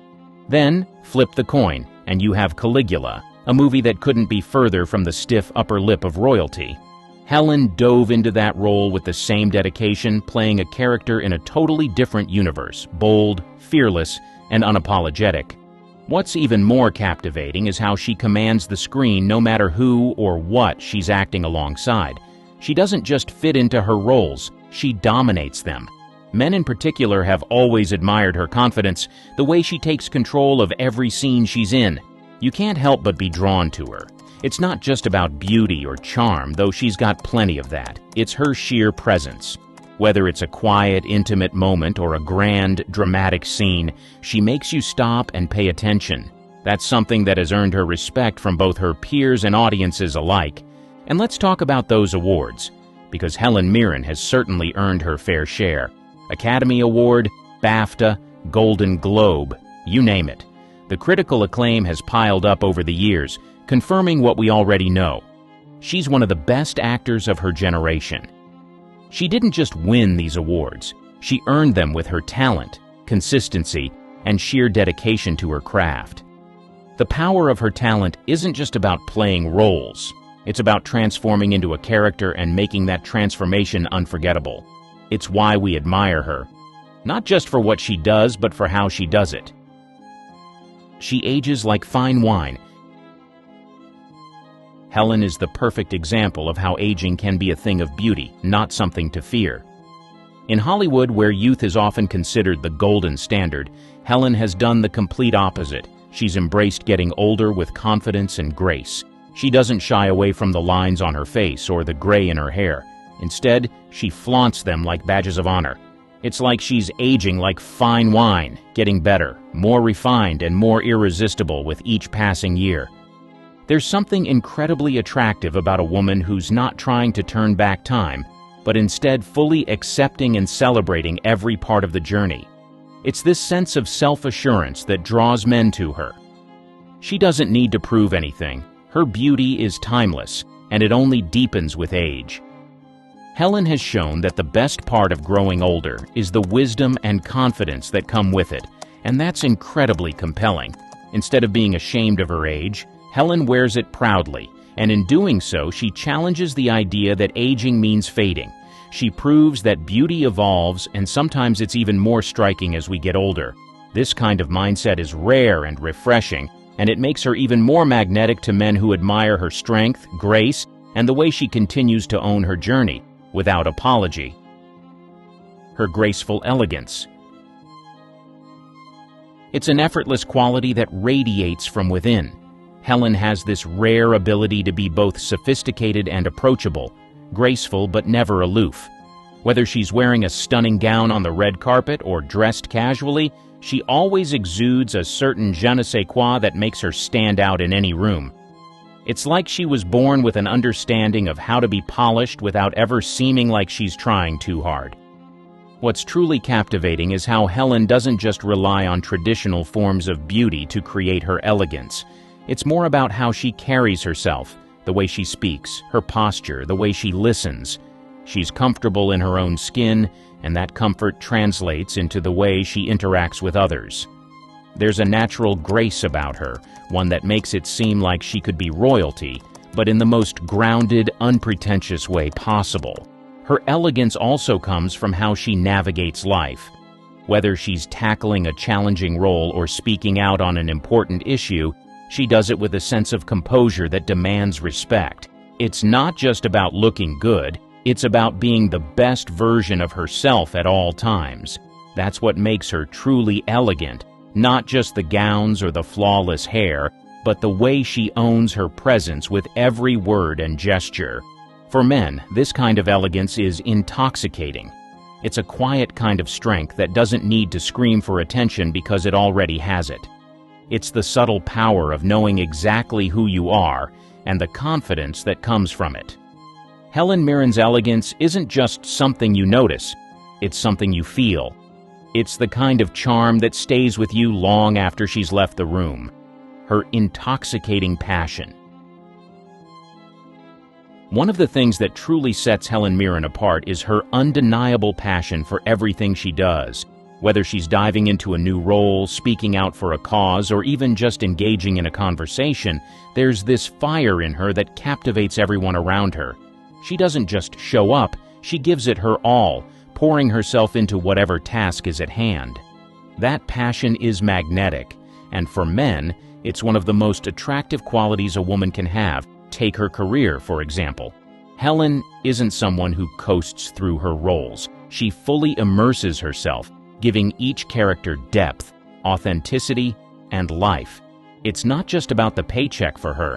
It's about the art, the challenge, and the opportunity to express herself in ways that resonate with others. Whether it's playing a queen, a villain, or a complex, layered character, she approaches each role with an intensity that shows she's invested in her crafter and in every story she tells.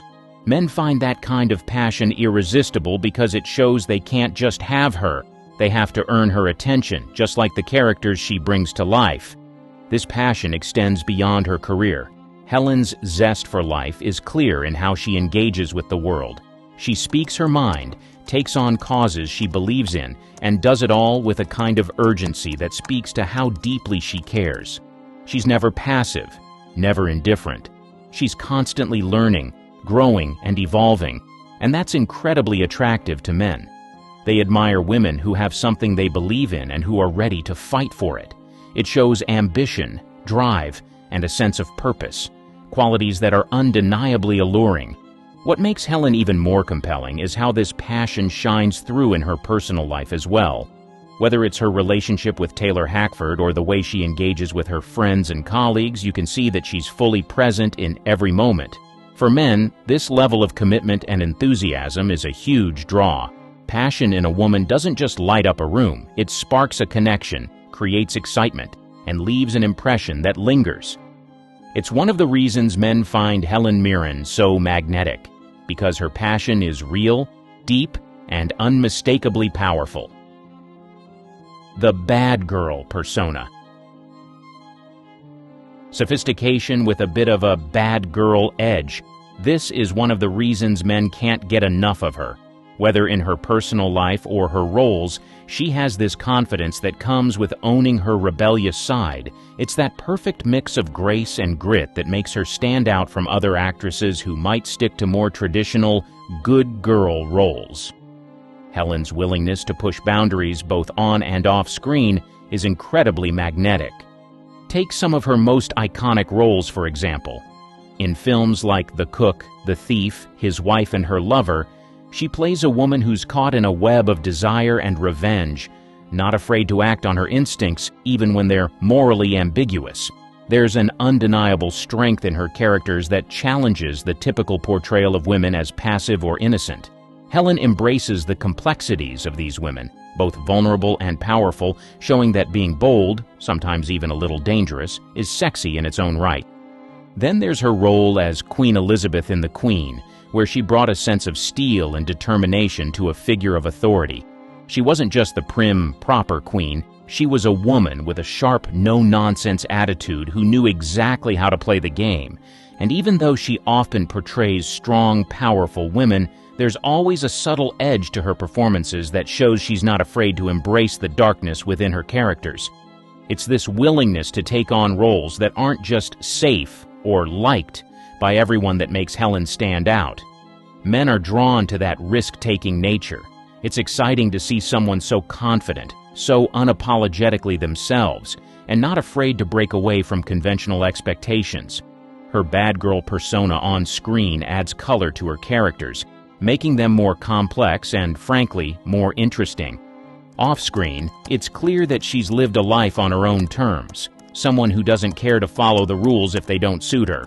That's what makes her so magnetic. She's tough, smart, and bold, and that bad girl energy she exudes is hard to resist. She's a subtle seductress. Helen has this incredible ability to be seductive without ever trying too hard. It's not the kind of seduction that relies on the typical overt signals. It's much more subtle, a magnetic energy that draws people in without them even realizing it. She doesn't need to wear revealing clothes or put on an act to be alluring. She simply is. Part of her seductiveness comes from the way she carries herself. There's a quiet confidence in the way she moves, the way she speaks, and the way she holds eye contact. It's not the kind of bold, in-your-face approach to attraction that some might expect. It's much more about presence. When Helen steps into a room, it's almost like she has this invisible pull that makes everyone around her take notice. She's not loud, but she's undeniably captivating. Then there's her voice, that British accent so refined, yet still warm and inviting. When she speaks, it's like every word carries weight, and the way she enunciates gives everything she says an air of sophistication that feels both intimate and commanding at the same time. It's the kind of voice that makes you want to lean in and listen more closely, which is exactly what she wants. But seduction for Helen isn't just about how she looks or sounds. It's also in how she connects with people. She doesn't have to try to be sexy because there's this magnetic energy in her personality that comes from genuine confidence. She knows exactly who she is, and that kind of self-assurance is irresistible. Men are drawn to women who are comfortable in their own skin, who aren't afraid to own their desires and show them through little gestures like a flirtatious smile or a knowing glance. What makes Helen's seduction so powerful is that it's about being authentic. She's not afraid to let her charm shine through, but it never feels forced. It's that combination of elegance, wit, and vulnerability that makes her so seductive in a way that's both classic and modern. She knows how to capture attention without saying a word, and that, in itself, is one of the most seductive qualities a woman can have. Marilyn Monroe wasn't just a woman, she was a phenomenon. At 5'5", with her signature breathy voice, she managed to do what few could, turn every head in the room while pretending she didn't notice. Men adored her, not because she was perfect, but because she knew how to make imperfection look like an art form. Why did men love her? Let's just say it wasn't just the dress in The 7-Year Itch. There's a story behind the persona, one that made her unforgettable. Stick around. This is more than beauty. It's the playbook on how one woman reshaped desire. She was an eye candy. If you think about it, Monroe's beauty wasn't just something you noticed, it was something you felt. She had a way of drawing people in, making them stop and stare, not just because of how she looked, but because of the way she carried herself. Her body was a celebration of everything feminine, a perfect hourglass figure that became the gold standard of beauty in the 1950s. She wasn't thin, and she didn't try to be. Her curves, full hips, a tiny waist, and a figure that seemed designed to make jaws drop were unapologetic and confident. In an era when a woman's body was celebrated for its softness and sensuality, Marilyn stood out as the ultimate symbol of that ideal. Men adored her because she wasn't shy about her curves. She embraced them, flaunted them, and made them her power. Her platinum blonde hair was like a halo that framed her face, catching the light in a way that made her glow. That soft golden blonde wasn't just a color. It was part of her identity. It gave her a youthful, playful energy while still exuding old Hollywood glamour. Her waves were always perfectly styled, loose and feminine,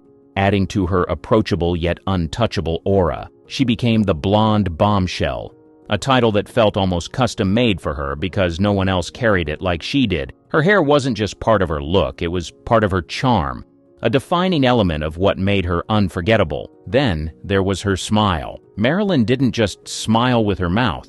She smiled with her entire face. Her expressions were layered with warmth and a hint of mischief, like she was sharing a secret only you were meant to know. She had the kind of smile that pulled people closer, making them feel special just by looking at her. But it was her eyes that truly sealed the deal.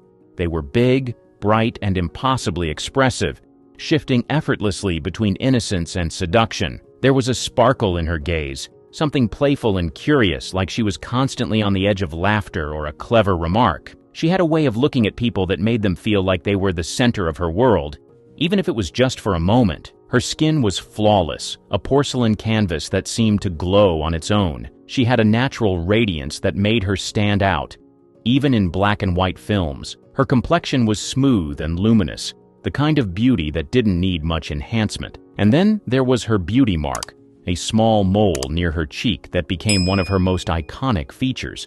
It wasn't just a detail, it was a statement. That tiny mark gave her face a unique character, setting her apart from the polished perfection of others. It was a reminder that her beauty wasn't cookie-cutter. It was something entirely her own. Everything about Marilyn flowed together effortlessly. Her curves, her hair, her smile, her eyes, her skin. She didn't just look like a dream.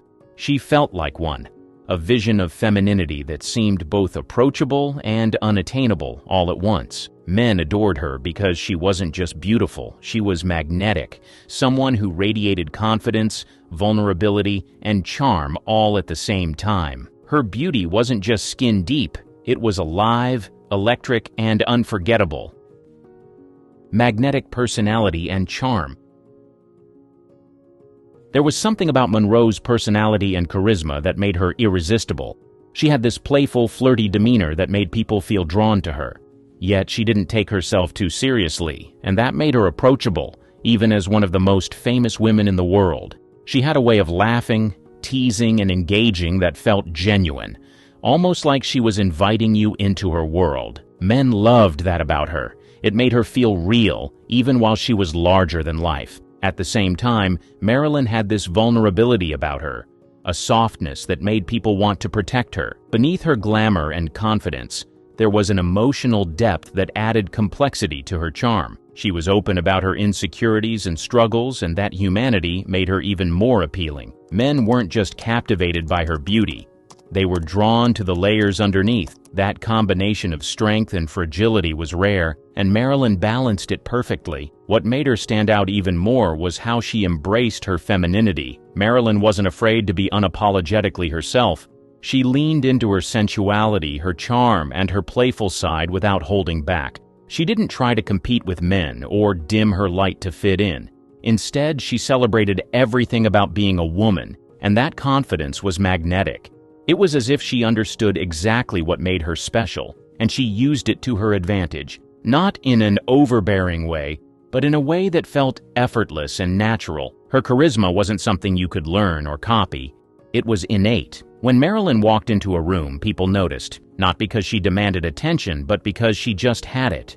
It was in the way she moved, the way she spoke, and even the way she paused. She had this ability to make everyone around her feel important, like she was focused on you and no one else. That kind of connection is rare, and Marilyn had it in spades. Marilyn wasn't just a beautiful woman, she was an experience. Her personality was as much a part of her appeal as her looks. She had a way of making men feel seen, admired, and captivated all at once.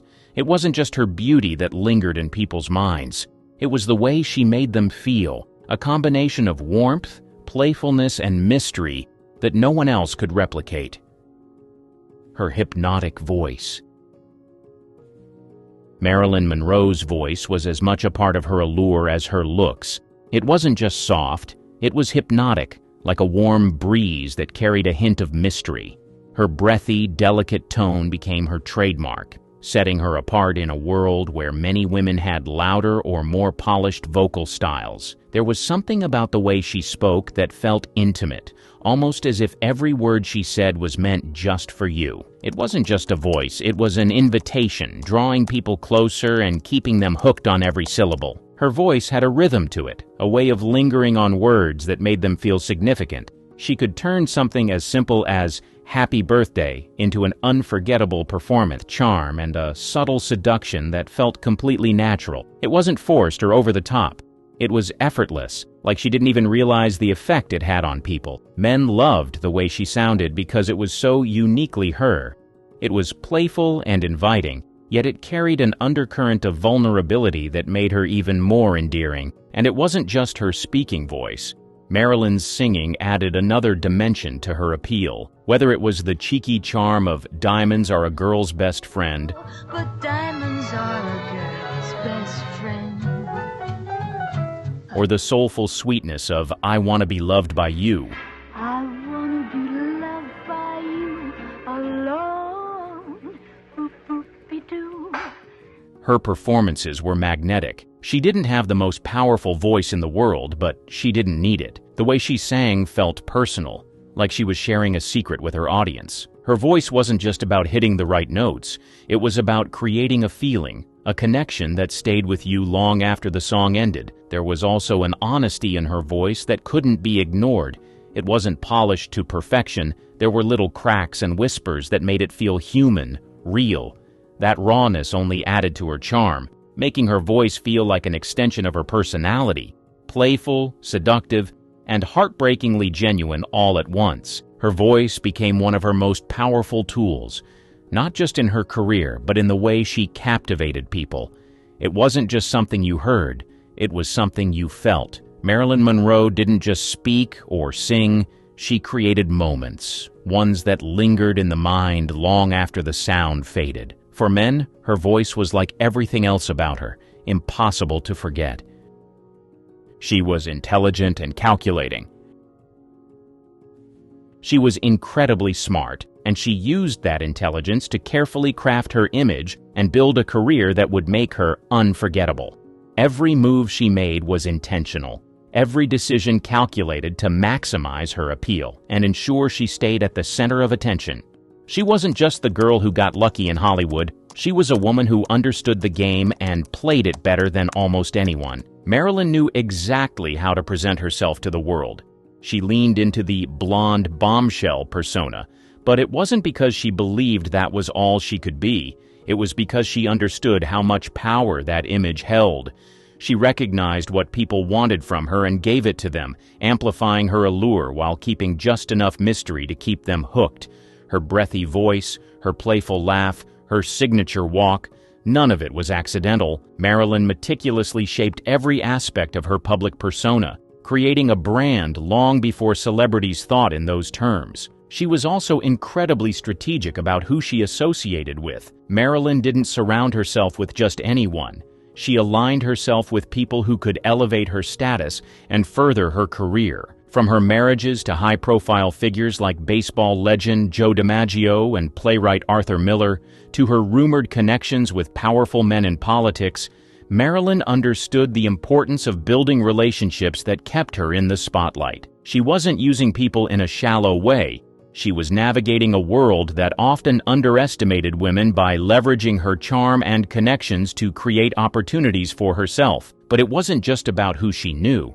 It was also about how she worked. Marilyn was deeply committed to her craft and took acting seriously, despite the way people often dismissed her as just a pretty face. She studied at the prestigious Actors Studio in New York, working with Lee Strasberg to refine her skills and prove she was more than just a pin-up girl. She read voraciously, explored literature and philosophy, and engaged in deep conversations with some of the greatest minds of her time. She was always striving to grow, to learn, and to be taken seriously as both an actress and an individual. Her intelligence also showed in how she handled her career. Marilyn knew the value of her image and wasn't afraid to fight for what she deserved. She pushed back against the studios when she felt they were typecasting her, even founding her own production company, something almost unheard of for a woman in the 1950s. She took control of her career at a time when most actresses were at the mercy of studio executives, proving that she wasn't just a passive participant in her success. She was the architect of it. Marilyn's brilliance lay in her ability to balance everything: her beauty, her talent, her relationships, and her image, all while maintaining an air of effortlessness. She made it look easy, but behind the scenes, she was always thinking, always planning, always working to ensure she remained the center of attention. Her intelligence was one of her most underrated traits, but it was also one of the biggest reasons she became the icon we still admire today. She was funny. Monroe's sense of humor was another aspect of her charm that men found irresistible. She had a natural wit and a playful, self-deprecating style that made her incredibly endearing. Despite being one of the most famous and desired women in the world, she never seemed to take herself too seriously, and that made her all the more relatable. She had this light-hearted, almost childlike joy about her that was infectious. When she laughed, it wasn't just a sound. It was a feeling that filled the room and drew people closer to her. She had a knack for using humor to disarm people, putting them at ease even in the most high-pressure situations. Whether it was during an interview on a film set or at a glamorous Hollywood party, Marilyn knew how to make people laugh. She could poke fun at herself, acknowledging the dumb blonde stereotype she often played in movies, but always with a glint in her eye that suggested she was in on the joke. It was as if she was saying, "I know what you think of me, but let's have a little fun with it." Her comedic timing was impeccable, both on and off the screen. In movies like Some Like It Hot and Gentlemen Prefer Blondes, Marilyn showcased her ability to deliver lines with perfect precision, making even the most absurd situations feel genuine and hilarious. She had this rare ability to combine sex appeal with humor, a combination that was as surprising as it was captivating. Men couldn't help but be charmed by the way she could be both incredibly glamorous and genuinely funny at the same time. But Marilyn's humor wasn't just about the jokes, it was about the way she made people feel. Her playful teasing and infectious laugh had a way of breaking down walls, making everyone around her feel more comfortable and at ease. She had this uncanny ability to create an atmosphere of warmth and joy, even in the midst of her own challenges. That lightness, that ability to find and share moments of joy, was a big part of why men adored her. Her humor was also a form of resilience. Marilyn used laughter as a way to cope with the pressures of fame and the difficulties she faced in her personal life. It showed a strength and a depth to her character that made her even more intriguing. Men didn't just love her for her beauty, they loved her for her ability to make them laugh, to make them feel good, and to remind them that life, even at its most complicated, could still be fun. She had dual personalities. Marilyn Monroe had a vulnerability about her that was as captivating as her beauty or charm. There was something in the way she carried herself, a subtle, almost unspoken softness that drew people in and made them want to protect her. She had this unique ability to project a mixture of confidence and fragility that made her seem both larger than life and deeply human at the same time. Men adored her not just because she was stunning or talented, but because she seemed so real, like she wore her heart on her sleeve for the world to see. This vulnerability was especially evident in her interviews and public appearances. Marilyn often spoke openly about her insecurities and struggles, which wasn't common for someone in her position. She admitted to feeling nervous before performances, to battling self-doubt, and to craving genuine love and acceptance. In a world where Hollywood stars were often portrayed as perfect and untouchable, Marilyn's honesty stood out. She let people see her flaws, and that made her relatable. Men weren't just attracted to her, they felt connected to her as though they understood her on a deeper level. Her vulnerability wasn't a weakness, it was part of what made her so strong. Marilyn had been through a lot in her life, from a difficult childhood in foster care to the pressures of fame, and yet she kept moving forward. She was open about her pain, but she never let it define her. Instead, it became part of her story, something that added depth to her personality and made her even more compelling. Men admired her for that mix of strength and fragility, for the way she could endure so much and still remain so open-hearted. This raw, emotional side of Marilyn was also evident in her acting. Her performances often had an authenticity that made her characters feel real. She wasn't afraid to be vulnerable on screen, to let her emotions come through in a way that felt genuine. Whether she was playing a comedic role or a more dramatic one, Marilyn had a way of making her characters relatable and human. Men didn't just see a beautiful actress. They saw someone who felt deeply, who experienced life with all its highs and lows. Marilyn's vulnerability was what made her unforgettable. It was the thing that turned her from just another Hollywood starlet into an icon. She wasn't perfect, and she didn't pretend to be. She was real, and that authenticity made people love her even more. Men didn't just want to admire her, they wanted to comfort her, to care for her, to be the one to fill the spaces where she felt incomplete. That vulnerability wasn't something she had to fake or create. It was simply who she was, and it made her one of the most adored women in history. She was a fashion icon. Her style was effortlessly glamorous, the kind of look that seemed to combine classic elegance with a playful, modern twist. She understood how to dress in a way that highlighted her best features, making her the ultimate embodiment of femininity. But what made her fashion sense truly iconic wasn't just the clothes she wore, it was the way she wore them. Marilyn's wardrobe was filled with timeless pieces that became symbols of her allure. Her most memorable looks included the curve-hugging gowns that showcased her famous hourglass figure.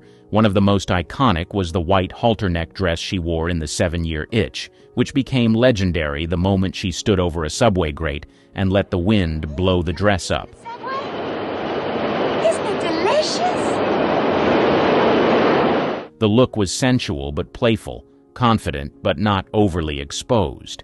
It wasn't just the dress, it was how she owned it. Every piece of clothing she wore, from evening gowns to casual wear, looked as though it was custom-made to fit her perfectly, highlighting her natural beauty without drawing attention away from it. Her red carpet moments were always memorable, whether she was dazzling in a shimmering, sequined gown or turning heads in a more understated black dress. She knew how to command attention with a single glance or pose, and the clothes she wore only enhanced that power. What made Marilyn's fashion choices so special was that they weren't just about the clothes, they were about how she made the clothes come alive. She wore each outfit with confidence, with a sense of effortless cool that made everything look more chic, more stylish, and more glamorous. Marilyn also understood the power of accessories. She was known for wearing statement jewelry, from oversized earrings to dazzling necklaces, which added an extra layer of glamour to her outfits. But she wasn't just about the big, flashy pieces. She could wear simple, delicate pearls or a small, understated brooch and still look every bit as chic as when she wore a diamond necklace. Her choice of accessories always felt just right, never overdone, always enhancing her look rather than overwhelming it.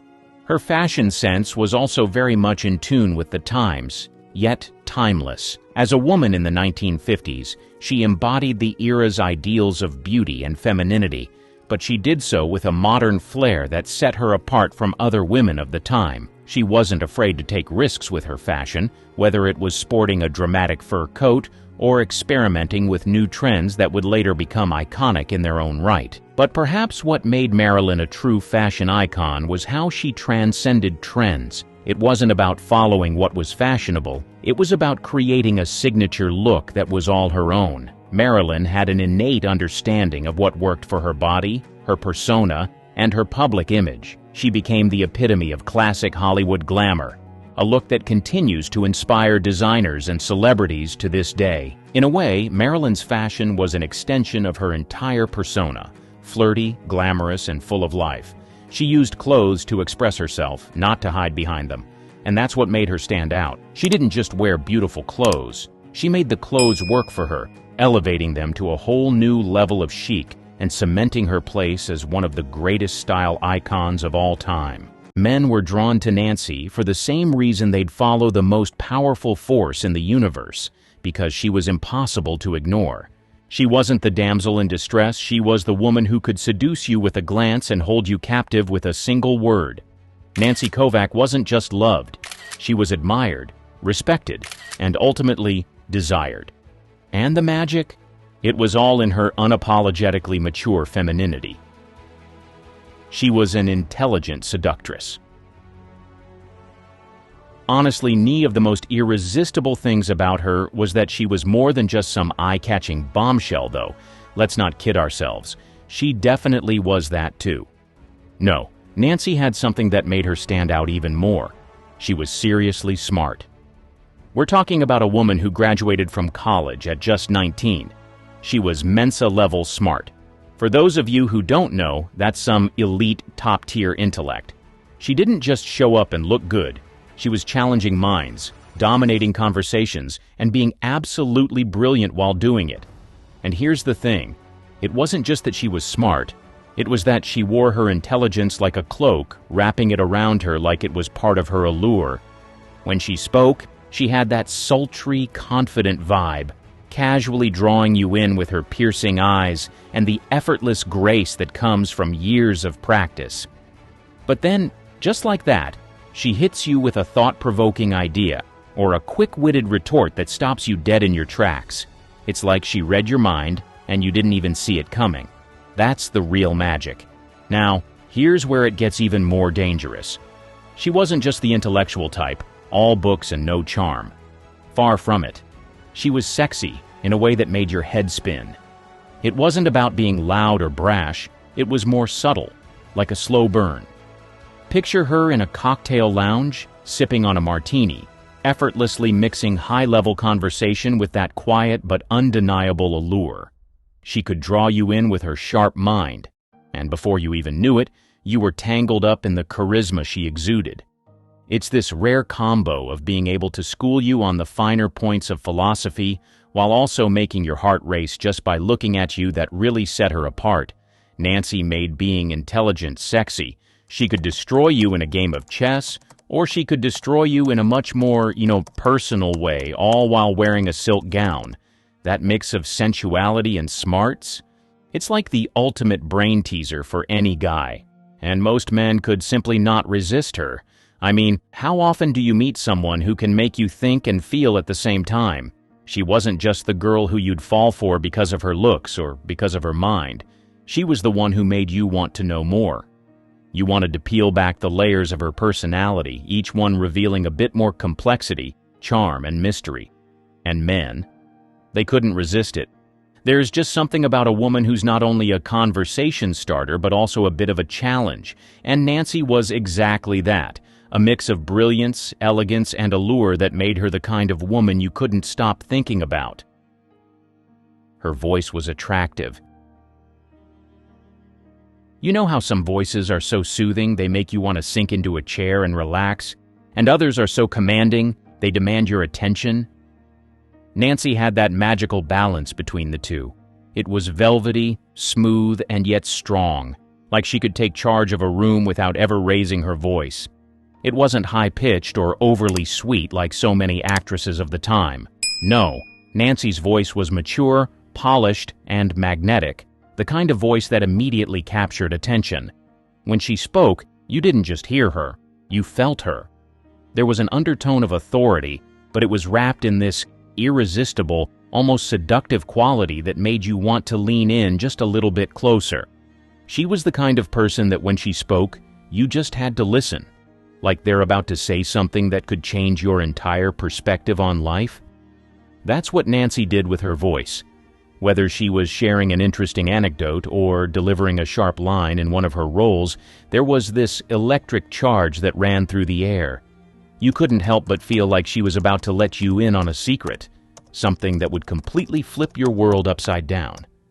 For men, that voice was a game changer. It wasn't just sexy because of its tone or its smoothness. It was sexy because it wasn't trying to be. There was no need for frills or fluff. Her voice was the attention grabber. It was the kind of voice that made men pause, listen, and, dare I say, get a little lost in it. Nancy's voice wasn't just something that captured your ear. It had this magnetic pull, like a gravity field pulling you in, making sure you didn't miss a single word. And that's exactly why men couldn't resist her. It wasn't just what she said, it was how she said it, with all that calm confidence and undeniable allure. Her mesmerizing eyes. If you've ever looked into her eyes, you'd know exactly how mesmerizing they are. These weren't just eyes. Nancy's eyes were the kind that could stop you dead in your tracks, freeze you in place, and make you question everything you thought you knew about yourself. They had that power. There was something about them. Bold, confident, and just a little bit dangerous. It wasn't the kind of look that made you feel comfortable. There was an element of danger in those eyes, too. It wasn't just that they were intense. It was that they hinted at something darker, something untouchable. They were the kind of eyes that said, "I'm not easily fooled, and I'm not afraid to get what I want." It was that little edge that gave her an irresistible allure. You didn't know what might happen next when Nancy looked at you, but you knew it wasn't going to be boring. And let's not forget the subtle way those eyes conveyed confidence, the kind of confidence that made men feel like they were playing her game. Nancy's eyes weren't just beautiful, they were weapons of attraction. The kind of eyes that made men feel like they'd just stepped into a movie, where the plot was full of intrigue, tension, and the irresistible pull of a woman who knew exactly what she wanted. And that's exactly why they couldn't resist her. Because when you looked into Nancy Kovac's eyes, you weren't just looking at her. You were looking into her, and maybe, just maybe, you were hoping she'd let you in. She was a screen dominatrix. Unlike a lot of actresses who needed to shout to get noticed, think of the over-the-top performances, the exaggerated gestures, the constant need to be the loudest one in the room. Nancy didn't play by those rules. No, she had something better. The ability to own a scene without ever raising her voice. It wasn't about yelling or making sure every single word she said got the biggest reaction. Instead, Nancy had this magnetic quality that drew all eyes to her, and she did it with minimal effort. A single smirk, a subtle raise of an eyebrow, a quiet glance over her shoulder. These were the things that made her stand out. It was the art of restraint, and it was powerful. When she stepped onto a screen, it wasn't the frantic energy or the shouting that made people stop and pay attention. It was the fact that she didn't need to do any of that. She knew exactly when to hold back and when to let a moment breathe, and it was in those pauses, those moments of stillness, where she really took control. It was like she was saying, "I don't need to scream to make you notice me. You're already hooked." Men were drawn to that restraint because it hinted at power. It was a quiet confidence, the kind that made them feel like she didn't need validation from anyone. She wasn't fighting for attention, she was simply taking it, effortlessly. That level of control without the need for shouting was intoxicating. And the best part? It didn't just come from what she said or did. It was the way she carried herself, how she held a room with just her presence. She didn't have to try to dominate the scene, she did it without even lifting a finger. It was the way her character would enter a room and simply stand there, and suddenly everyone's attention would shift to her. She didn't demand it, she deserved it. Nancy had this serene sense of control, as if the world around her could spin on its axis, but she was still at the center, unaffected by all the noise. For men, that kind of power was magnetic. There's something irresistible about a woman who knows exactly what she wants and isn't afraid to just be. It made them feel like she was playing a game where they were always just one move behind. And let's face it, who wouldn't want to try and keep up with a woman like that? It's no wonder she could steal the spotlight with just a single look. She was not the girl next door. Let's be real.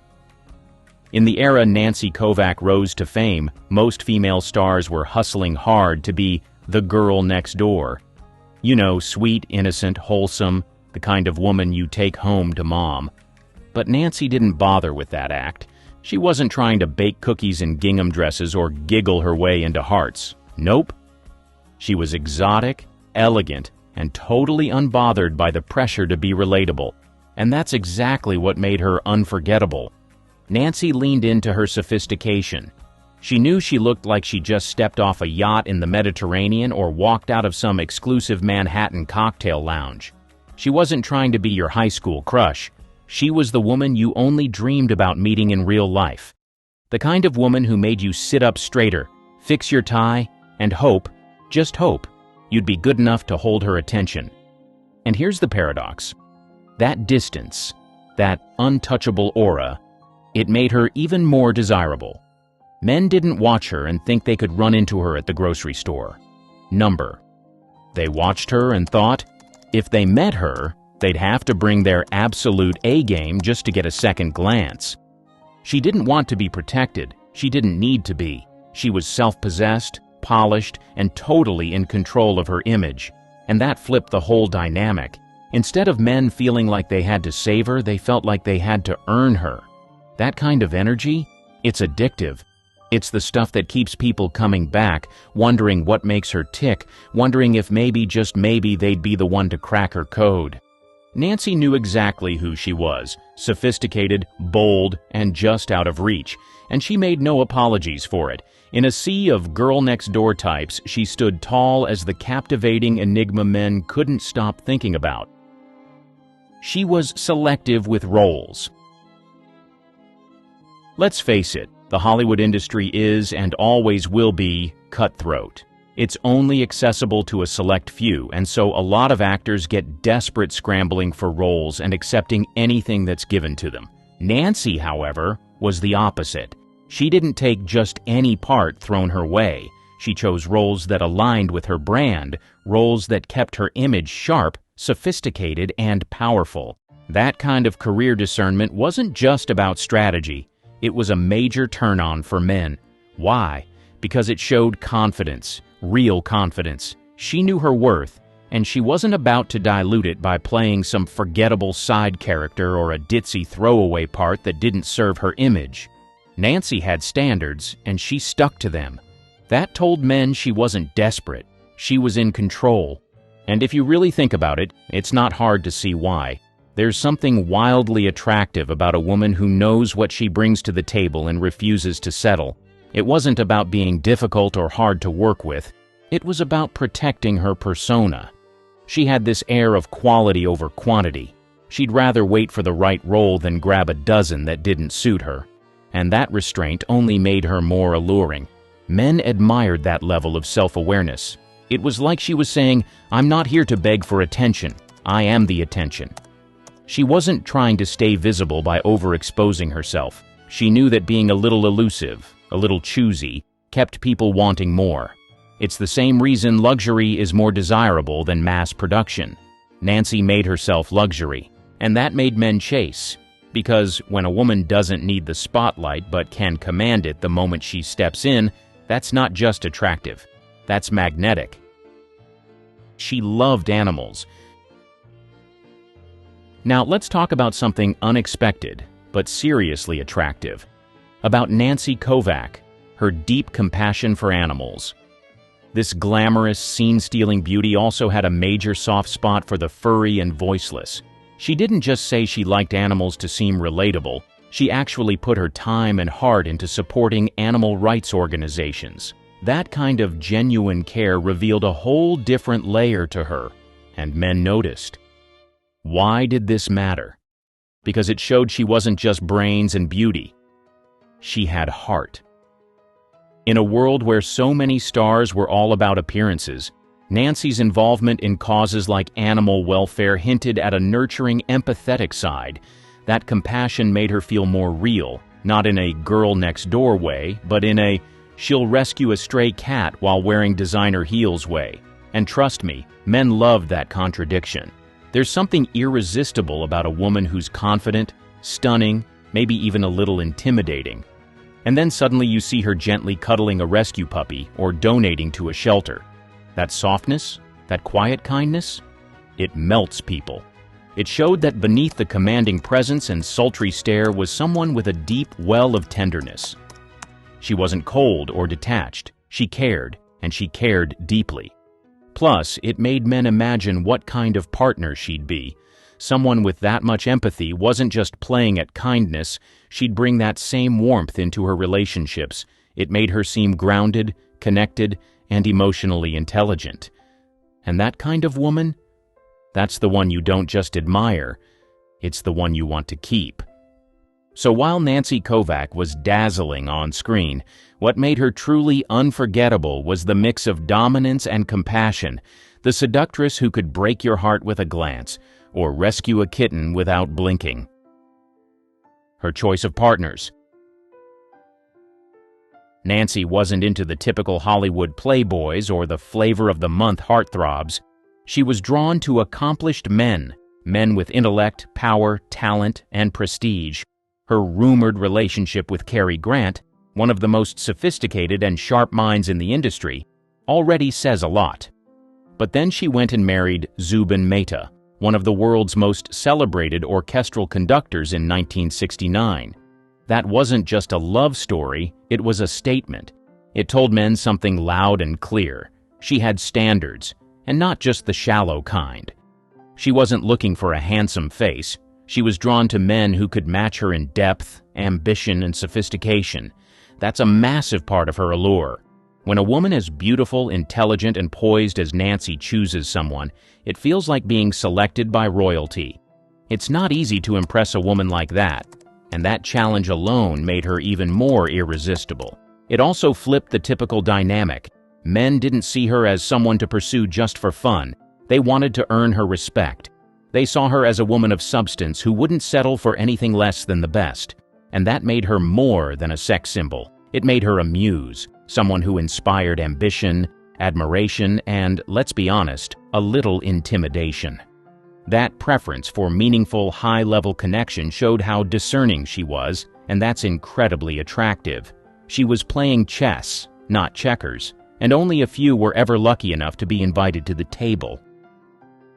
She was a private person. In Hollywood, everyone is usually fighting to stay in the headlines, but Nancy did something almost rebellious. She kept her private life private.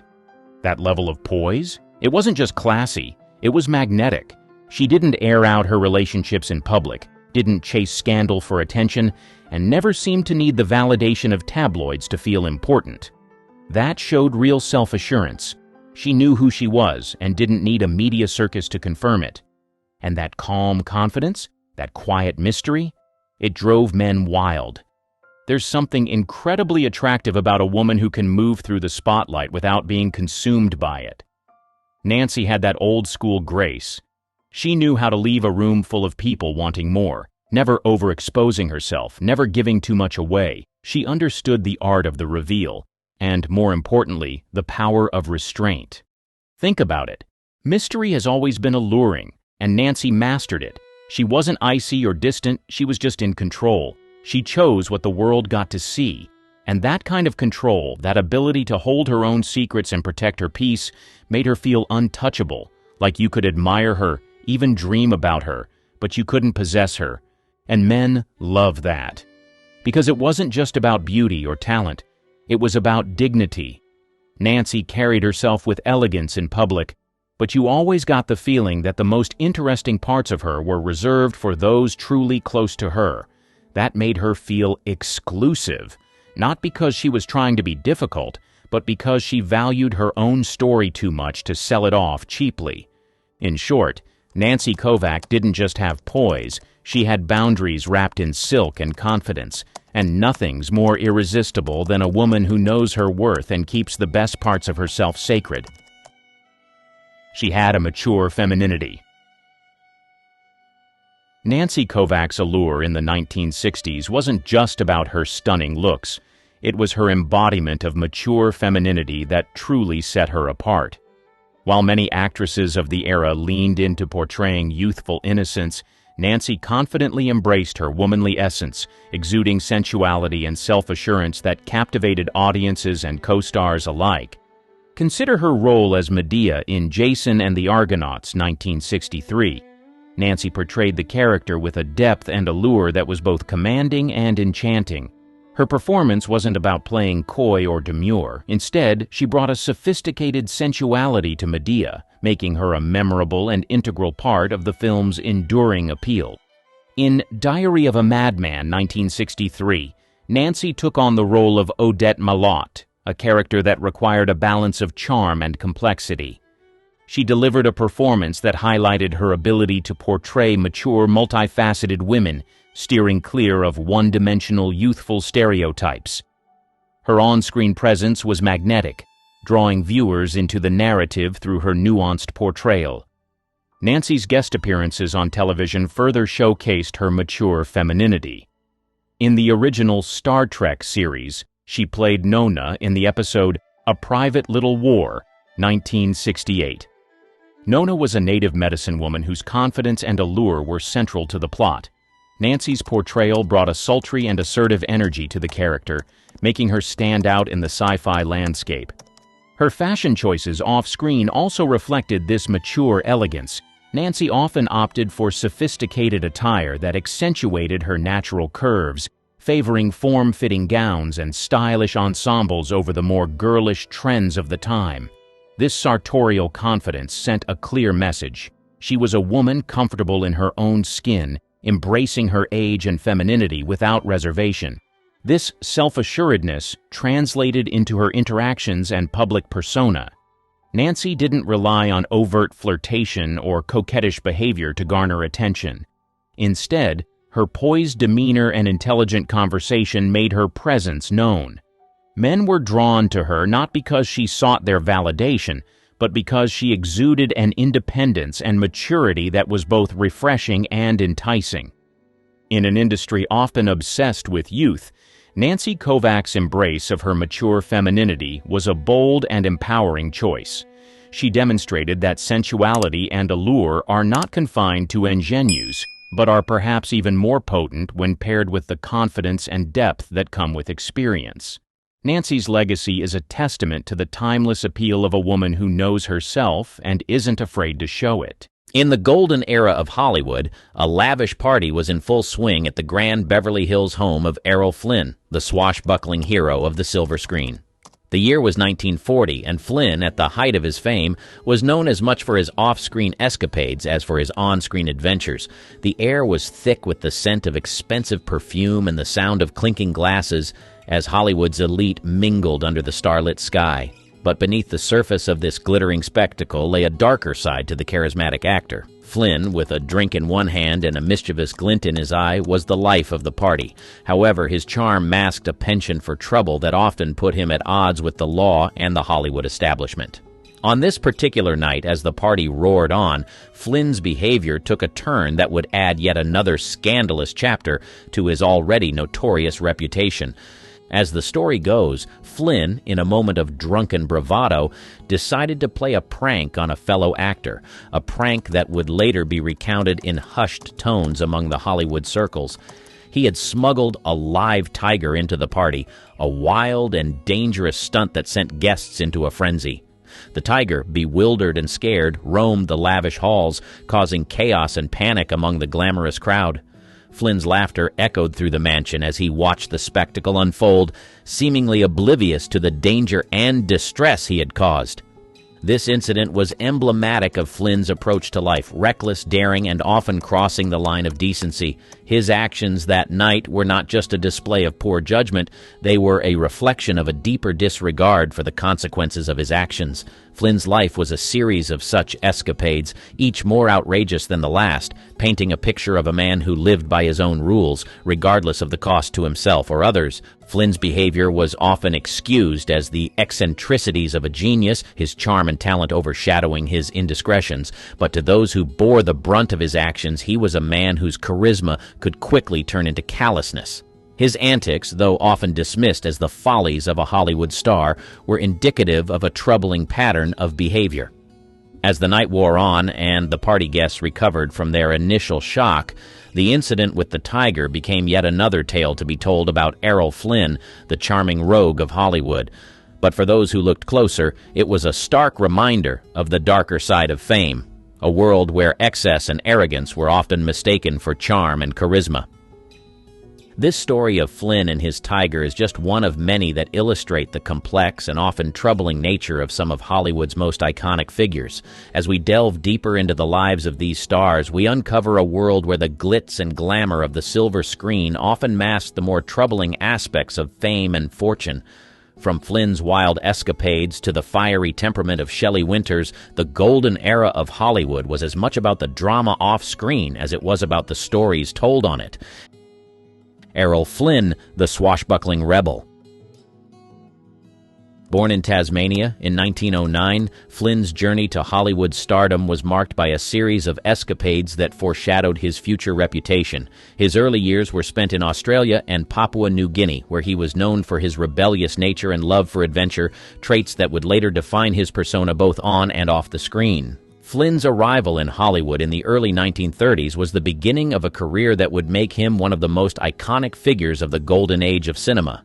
His breakthrough role in Captain Blood, 1935, catapulted him to stardom, and he quickly became synonymous with the roles of charming and daring heroes.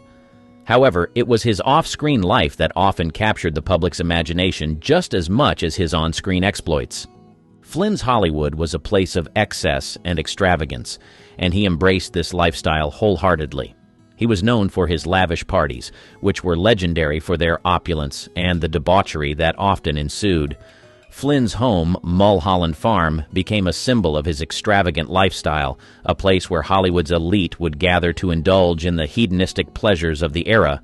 But Flynn's life was not just about parties and glamour. He was also known for his tumultuous personal life, including a string of high-profile romances and marriages. His relationships were often the subject of tabloid gossip, adding to his reputation as a Hollywood playboy. However, it was his trial for statutory rape in 1942 that brought his personal life into the public eye in a more serious and damaging way. Although he was acquitted, the trial tarnished his image and added a dark chapter to his story. Flynn's career in Hollywood was also marked by a constant struggle with the studios. He often clashed with studio executives over his roles and his desire for more creative control. His rebellious nature extended to his professional life, where he was not afraid to stand up to the powers that be, a trait that was both admired and frowned upon in the industry. Despite his personal and professional challenges, Flynn's talent and charisma kept him at the forefront of Hollywood. He continued to deliver memorable performances in films like The Adventures of Robin Hood, 1938, and The Seahawk, 1940. However, his lifestyle began to take a toll on his health. Flynn's later years were marked by a decline in his physical and mental well-being, exacerbated by years of alcohol and substance abuse. Errol Flynn's death in 1959 at the age of 50 was a tragic end to a life that had been lived in the fast lane.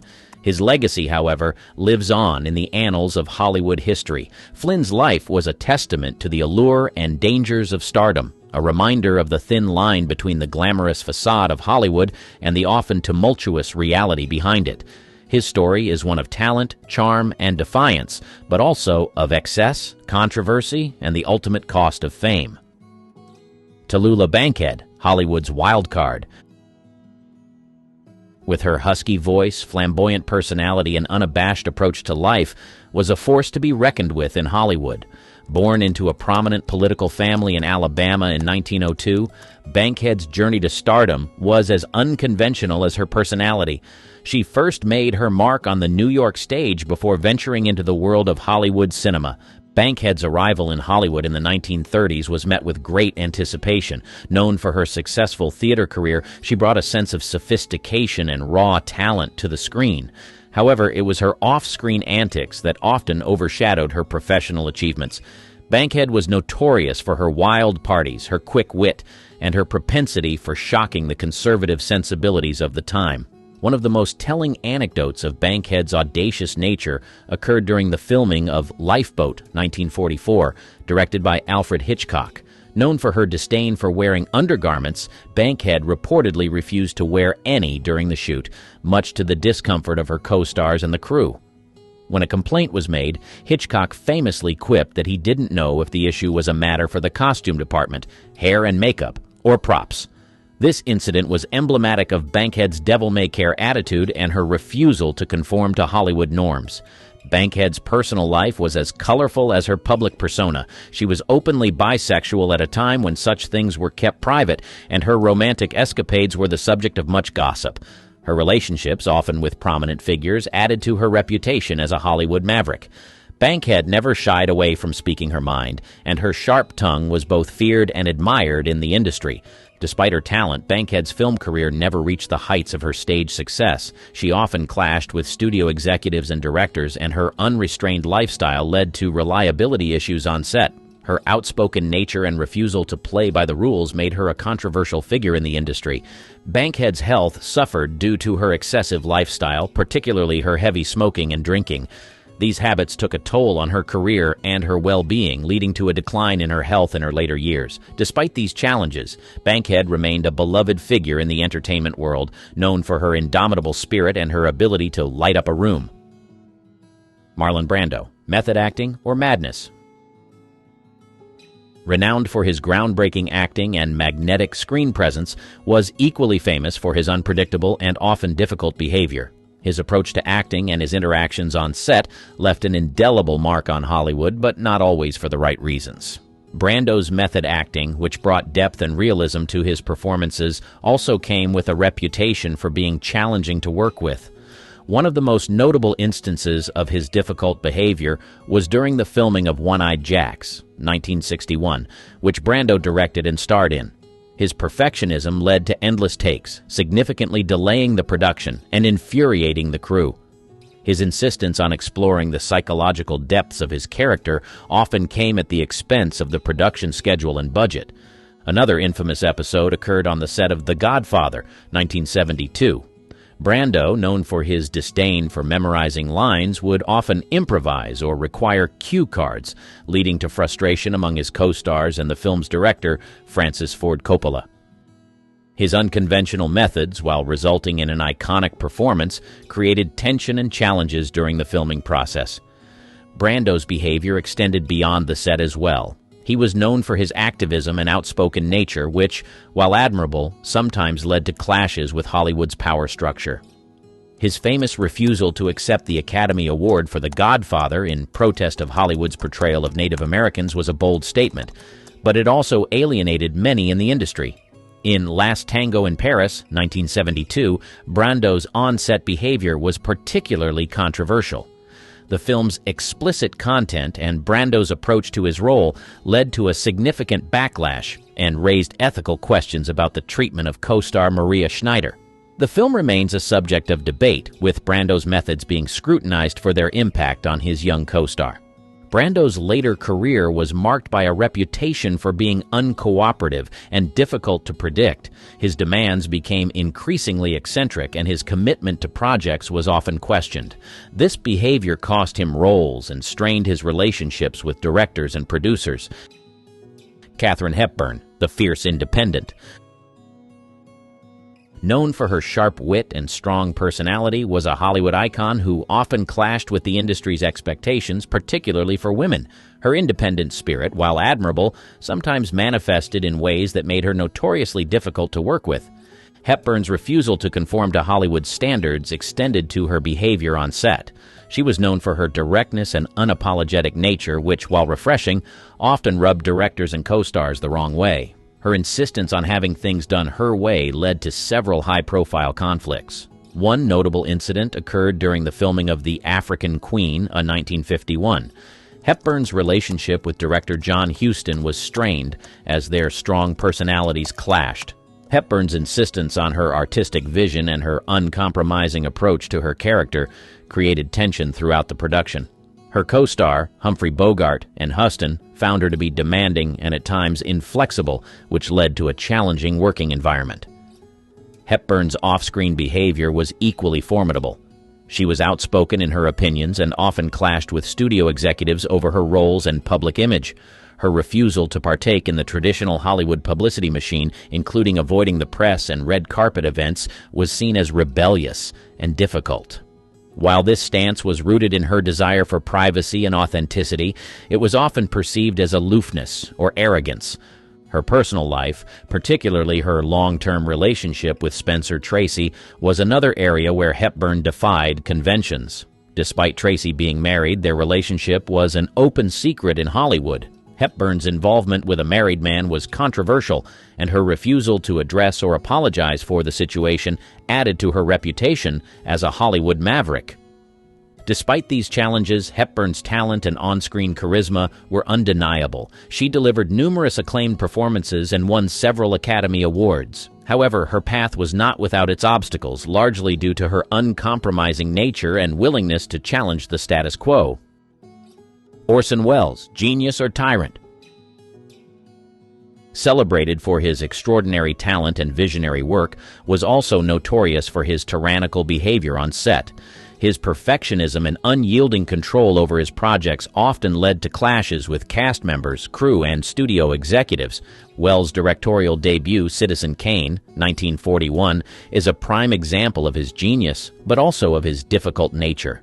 His insistence on complete creative control and his unorthodox filming techniques were revolutionary but also created significant tension. Welles often disregarded studio schedules and budgets, prioritizing his artistic vision above all else. This approach, while resulting in a masterpiece, strained his relationships within the industry. His behavior on set was sometimes described as autocratic. Welles was known to demand numerous retakes until he achieved the perfect shot, a practice that exhausted and frustrated his actors and crew. His communication style was often direct and uncompromising, which, while effective in achieving his vision, was perceived as overbearing and insensitive. Welles' difficulties with Hollywood extended beyond the set. His battles with studio executives were legendary. After Citizen Kane, he faced constant interference from studios in his subsequent projects. His unwillingness to compromise often led to unfinished projects and a reputation for being unreliable. This tension with the studios hampered his career, leading to a decline in his opportunities in Hollywood. One of the most telling incidents of Welles' challenging behavior was during the production of The Magnificent Ambersons, 1942. His refusal to edit the film according to the studio's wishes led to a notorious conflict, resulting in the studio cutting and reshaping the film without his approval. This incident not only damaged his relationship with the studio, but also deeply affected Welles personally and professionally. Despite his undeniable talent, Welles' career in Hollywood was a constant battle for artistic freedom against the commercial constraints of the industry. His refusal to adhere to Hollywood norms, while admirable in its pursuit of artistic integrity, often manifested in ways that were considered arrogant and dictatorial. Shelley Winters, the fiery performer. Known for her powerful performances and Academy Award-winning roles, was equally famous for her fiery temperament and outspoken nature. Her strong personality often led to clashes with directors, co-stars, and studio executives, earning her a reputation as one of Hollywood's more challenging actors to work with. Winters' career was marked by several incidents where her forthrightness crossed into what many considered difficult behavior. One such instance occurred during the filming of A Place in the Sun, 1951. Winters, who was passionate about her role, frequently clashed with director George Stevens over her character's portrayal. Her insistence on playing the role her way led to tension on set, with Stevens finding her unyielding approach exasperating. Her off-screen behavior was equally notorious. Winters was known for her sharp tongue and lack of filter in interviews and public appearances, often speaking candidly about her personal life and her views on the industry. This openness, while refreshing to some, was seen as brash and unbecoming by others in the more conservative Hollywood circles. Winters' relationships with her co-stars were also a source of contention. She was known to be demanding and sometimes overbearing, expecting a level of commitment and intensity from her colleagues that not everyone was willing or able to give. This attitude, while stemming from her dedication to her craft, often resulted in strained working relationships. Despite these challenges, Winters' talent was undeniable. She delivered numerous memorable performances, including her roles in The Diary of Anne Frank, 1959, and A Patch of Blue, 1965. However, her difficult reputation followed her throughout her career, overshadowing her professional achievements to some extent. Shelley Winters' story in Hollywood is one of a fiercely talented actress who often let her strong personality overshadow her professional relationships. Her refusal to conform to the expectations of a female star in Hollywood was groundbreaking, but it also came with a cost. Charles Laughton, The Perfectionist's Edge. Acclaimed for his extraordinary talent and versatility, had a reputation in Hollywood that was as much about his difficult demeanor as it was about his acting prowess. His perfectionist nature often manifested in behavior that many found challenging and abrasive. Laughton's approach to his craft was meticulous and demanding, both of himself and those around him. This pursuit of perfection led to several notorious incidents on set. During the filming of Mutiny on the Bounty, 1935, Laughton, who played Captain Bligh, was known for his exacting standards and unrelenting criticism of his co-stars' performances, particularly towards co-star Clark Gable. His insistence on numerous retakes and his tendency to lecture fellow actors on their performances created a tense and often uncomfortable atmosphere on set. Another example of Laughton's difficult behavior was evident during the production of The Hunchback of Notre Dame, 1939. Laughton's method of immersing himself in the role of Quasimodo was intense and all-consuming. He demanded complete silence on set and would become irate at any disturbances, often berating crew members for the slightest noise. His temper was quick and fierce, leaving many to tread lightly around him. Laughton's directorial debut with The Night of the Hunter, 1955, further highlighted his challenging nature. His vision for the film was uncompromising, and he often clashed with the film's cinematographer and crew over the minutest details. His inability to communicate his exacting vision in a collaborative manner led to strained relationships and a fraught production process. Off the set, Laughton's personality was equally complex. He was known for his sharp wit and often cutting remarks.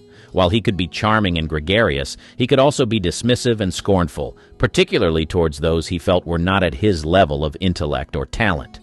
This behavior, while partly a defense mechanism against his own insecurities, often alienated colleagues and acquaintances.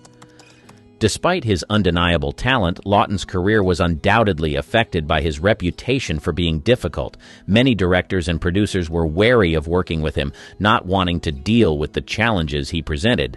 His perfectionism, while yielding brilliant performances, often came at the cost of harmonious working relationships. Laurence Olivier, the demanding thespian.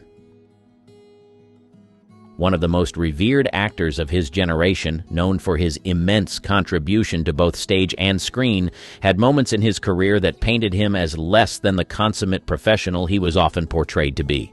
One such incident occurred during the production of Marathon Man, 1976, where Olivier's interactions with co-star Dustin Hoffman became a notable example of his difficult behavior. Hoffman, known for his method-acting approach, reportedly stayed up for days to look suitably exhausted for a torture scene. Olivier, upon learning this, famously quipped, "My dear boy, why don't you just try acting?" While often recounted as an amusing anecdote, this incident highlighted Olivier's disdain for certain modern acting techniques, which he sometimes expressed in a dismissive and condescending manner. Another instance of Olivier's challenging demeanor was during the filming of Wuthering Heights, 1939. Olivier, who played Heathcliff, was reportedly difficult and cold towards his co-star Merle Oberon, who played Kathy. His behavior was attributed to his belief that Oberon was not suited for the role, and he made no secret of his opinion, creating a tense and uncomfortable environment on set. Olivier's directorial stint in The Prince and the Showgirl, 1957, where he also starred alongside Marilyn Monroe, further showcased his demanding nature. Monroe, who was struggling with her own personal issues at the time, found Olivier's exacting standards and lack of empathy difficult to handle.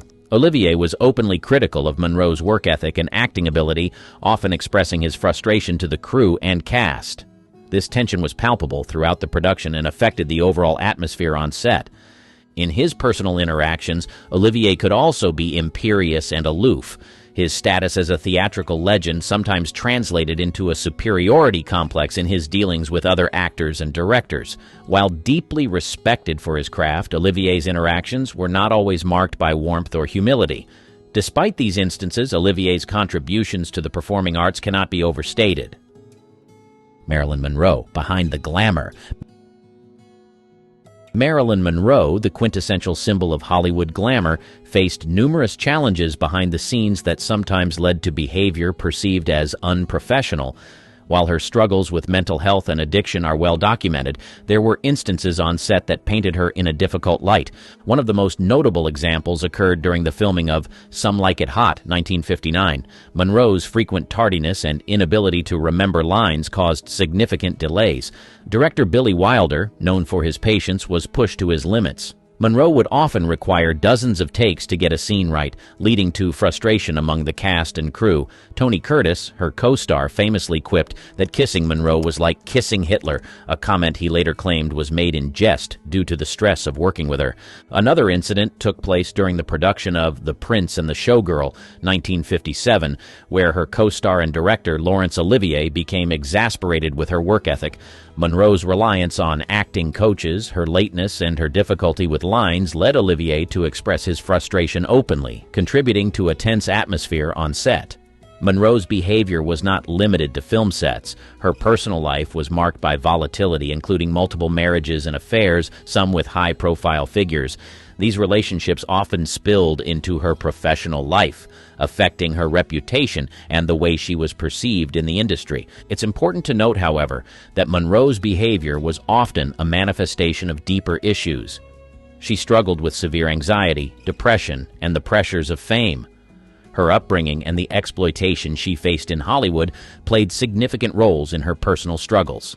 The industry at the time was not equipped to deal with mental health issues effectively, often exacerbating the challenges faced by stars like Monroe.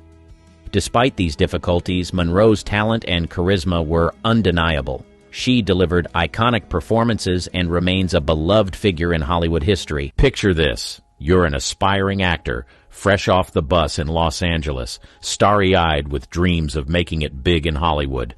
The palm trees, the mansions, the red carpets, it's everything you've ever dreamed of.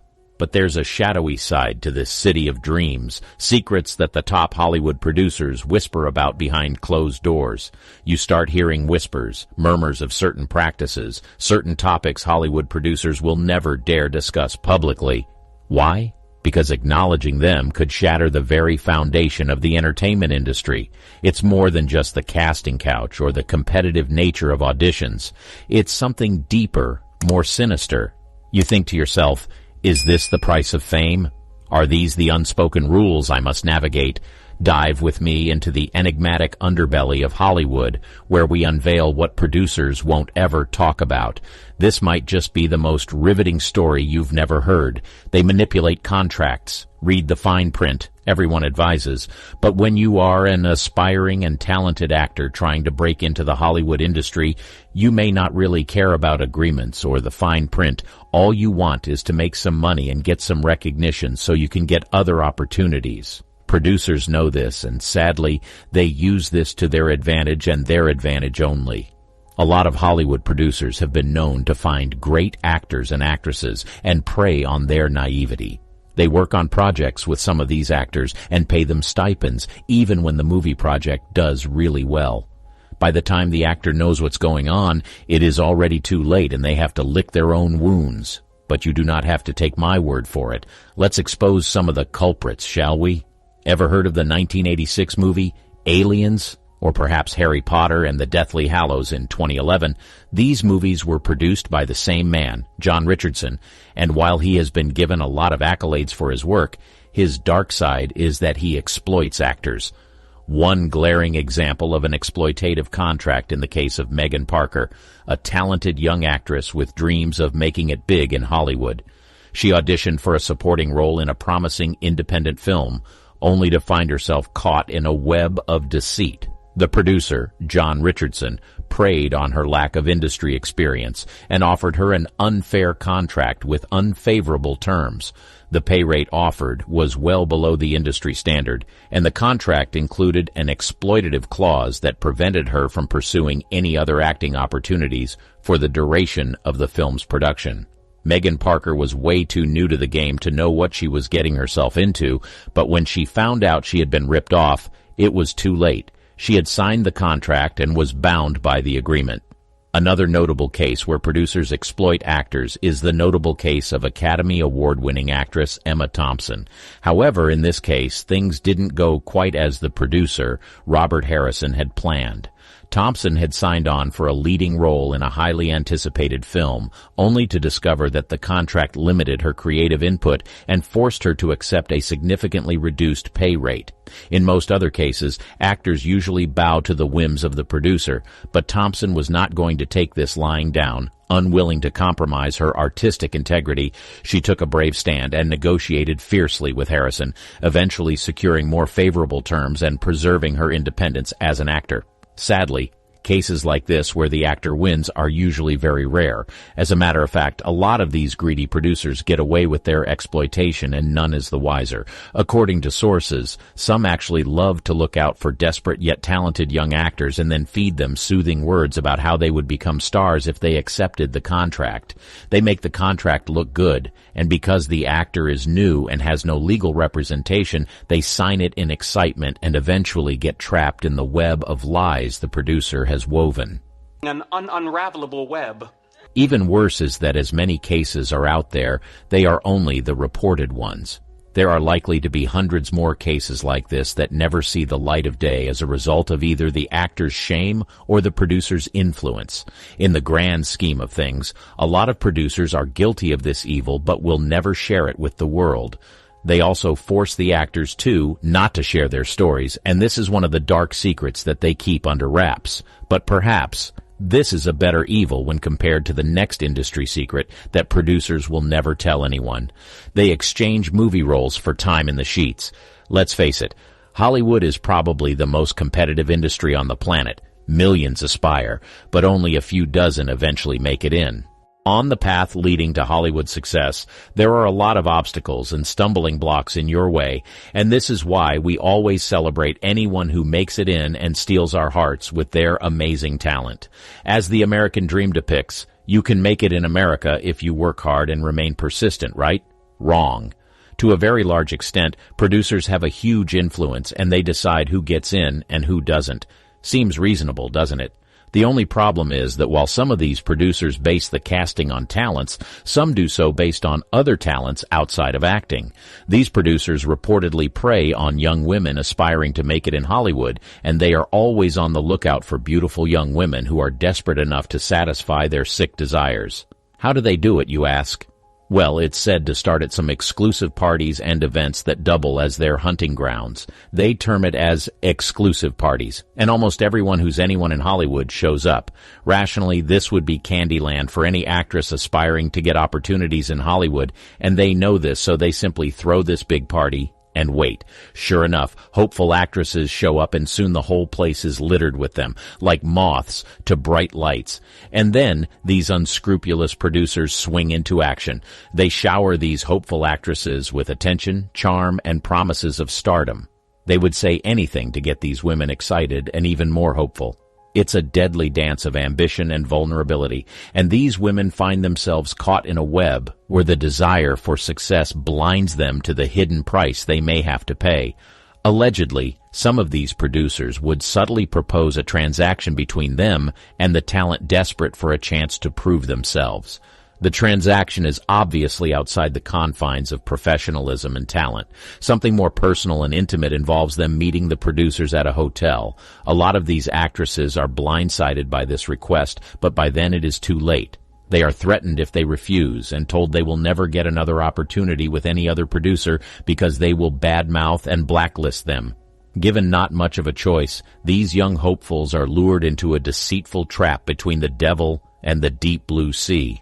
This occurrence is more common than most people imagine, and it is still whispered around in the industry today. The young hopefuls have no choice but to succumb and keep silent afterward, no matter how disturbed they feel about it. It also does not help that these producers are so wealthy and powerful, and so even when the producers don't eventually give them these roles, nothing is said and done against them. Silence is maintained because the victims fear the consequences of speaking up against producers so revered and respected. Producers discriminate in sharing profits. If we are being honest, we all have our favorite actors and actresses from our favorite movies. For some reason, we prefer them to all others, and we can decide to watch a movie just because they are in it. But it turns out that some Hollywood producers secretly have favorite actors in the industry, and when it comes to sharing profit, they tend to favor their favorites and give the other actors significantly lower payouts. This particular secret was still largely unknown until the controversy behind the film American Hustle. In this captivating drama, several actors embarked on a journey that would change their lives forever. Jeremy Renner and Bradley Cooper, both talented and established in their craft, stepped into the shoes of their characters, hoping to bring them to life on the silver screen. Little did they know that behind the scenes, a different script was being written, one of unequal compensation and shattered expectations. As the cameras rolled and the story unraveled, the cast of American Hustle soon discovered a startling truth. While their co-stars, Jennifer Lawrence and Amy Adams, basked in the glow of fame and fortune, Renner and Cooper found themselves standing in the shadows of inequity. It was revealed that they had received a significantly smaller percentage of the film's profits compared to their female counterparts. The curtain lifted, and the spotlight illuminated the dark reality that lurked beneath the film. The American Hustle profit-sharing dispute became a battle cry, echoing across the industry, shedding light on the pervasive issue of pay disparity. This real-life drama drew attention to the systemic inequities that had long plagued Hollywood. With the stage set and the truth exposed, a call for change reverberated through the hearts and minds of actors and audiences alike. The question arose, why were talented individuals, equally dedicated to their craft, receiving unequal compensation? The answer, it seemed, lay in the twisted webs of favoritism and the invisible hand of power, the producers. There was reason to believe that the producers of the film purposely dispensed the profits that way due to favoritism and no other cogent reason. Allowing controlled substances on set. Sure, every producer wants their star actors to be at peak performance on set and deliver well, but a hushed industry secret is that sometimes some producers go a little too far in boosting their actors' morale. It was whispered among the elite circles that the stars, those A-list luminaries that graced our screens, were bestowed with an endless supply of their favorite vice. The rumor mill churned with tales of a clandestine arrangement between the silver screen and their beloved performers. But the truth was far stranger than fiction. One day, legendary actor Dennis Quaid stepped forward, shedding light on this mysterious underworld. He dared to reveal the hidden truths. Dennis confessed to a casual addiction to coke, a shadow that once loomed over his rise to stardom. It all began when he embarked on his journey to the City of Angels in 1974, innocent and curious. In those early days, he dabbled with the controlled substance, a mere taste of what was to come, but it wasn't until he secured roles in mainstream films that the grip tightened and the allure of the white powder intensified. Coke, as he disclosed, held a secret place in the budgets of these movies, camouflaged under the name petty cash. It was a cunning disguise, ensuring that the substance-fueled sets remained shrouded in secrecy. Dennis Quaid confessed that the sets themselves became havens for the indulgence of this powerful substance. It was freely distributed, passed around like candy, for it had become the norm, an unspoken ritual that bound the actors and actresses together. In the intoxicating haze of those moments, Dennis Quaid unknowingly danced with his own downfall. Reflecting upon those tumultuous times, the actor admitted that his addiction to coke had been one of his gravest mistakes. It had torn apart the very fabric of his existence, leaving no stone unturned. The bright lights that once illuminated his path had dimmed, replaced by a haunting darkness that threatened to consume him entirely. But Dennis Quaid was not alone in this tumultuous journey. Even the iconic Jack Nicholson, a man who had charmed audiences with his enigmatic presence, had his own tale to tell. In a candid interview back in 1980, he nonchalantly remarked, "Drugs ain't no big thing." It was a bold proclamation, a testament to his unabashed love for getting high, a pursuit that occupied his attention for 4 glorious days every week. The Hollywood producers, those puppet masters of the silver screen, held the strings that controlled the destiny of their stars. They crafted an environment where the allure of controlled substances could flourish and where the actors and actresses could reach unprecedented heights of performance. They have fixers on speed dial. If you think about it, Hollywood is a business. Everyone you see in the industry may be there for the passion, but the money is a really huge motivating factor, from the actors to the directors and most certainly the producers. However, in the business of Hollywood, the public decides what sells and what doesn't. And one of the things that just does not sell are actors with scandals. It is bad for business, and these producers will do anything to get rid of scandals around the actors they want to work with. Now, admittedly, this is not so bad, but they would go to any lengths. Supposing an actress was working on a project and a scandal hits, the producers are put in a very bad spot. If they continue with the actress, the project is doomed to fail, and ultimately, it is too late to stop. So what do? They call a fixer, someone who is skilled at making problems go away. Michael Citrick was one of Hollywood's greatest fixers, and this was only underground knowledge. Citrick is a seasoned professional in the industry, known for his skill in turning negative stories in the press into positive ones. He has been labeled as a spinmeister, demonstrating his expertise in reshaping public narratives. Over the years, Citrick has successfully handled the reputation management of numerous high-profile clients, such as David Lee Roth and the controversial NFL quarterback Michael Vick. When it comes to handling controversies, Citrick excels. If a celebrity finds themselves bombarded with negative press, there's no doubt that Citrick is the go-to person they would want by their side. His ability to tackle difficult situations head-on is his greatest strength. You might notice a sudden surge of positive articles about a famous individual who has been caught in a compromising situation, and it's highly probable that Citrick, or someone similar to him, is diligently working behind the scenes. In essence, Citrick's expertise lies in crafting a new narrative, one that highlights the positive aspects and minimizes the impact of negative events. He understands the power of perception and works tirelessly to shape it in favor of his clients. By utilizing various strategic methods, Citrick helps his clients regain control over their public image and navigate the tumultuous waters of media scrutiny.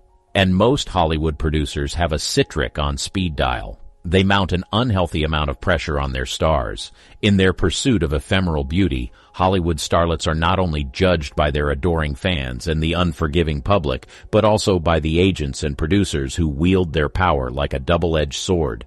Like a relentless storm, these unseen forces push them towards perilous paths, demanding that they shed pounds in the most perilous of ways.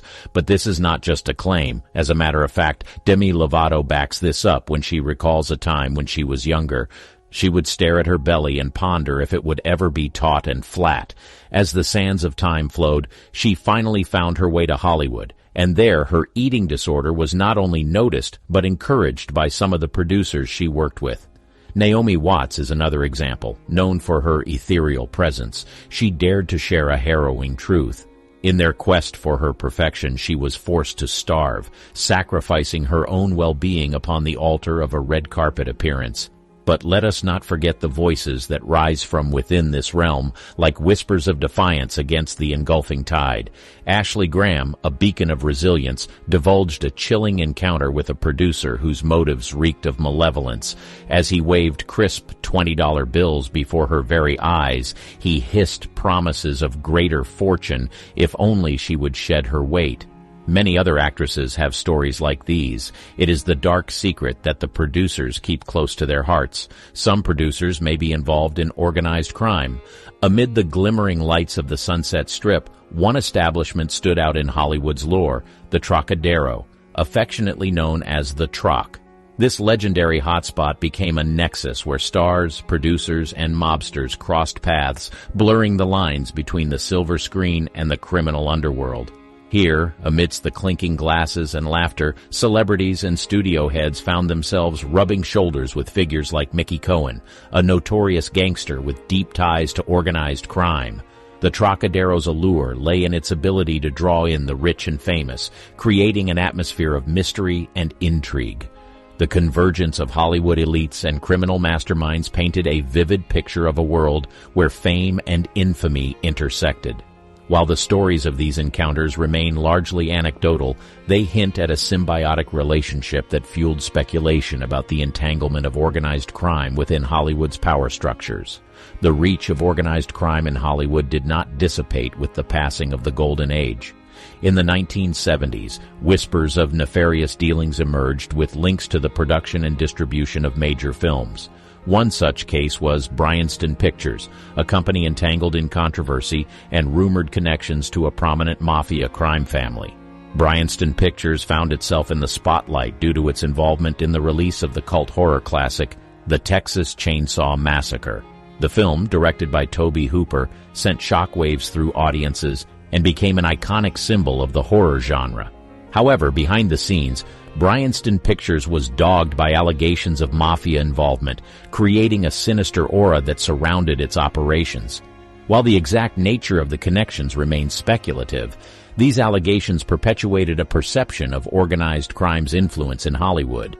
The potential infiltration of the film industry and producers by criminal elements conjured a chilling notion that the shadows cast by the silver screen extended beyond mere storytelling. Hiring paparazzi. When actors become subjects of paparazzi attention, they are thrust into the limelight, leading to the construction of a persona that is both relatable and fascinating to the public.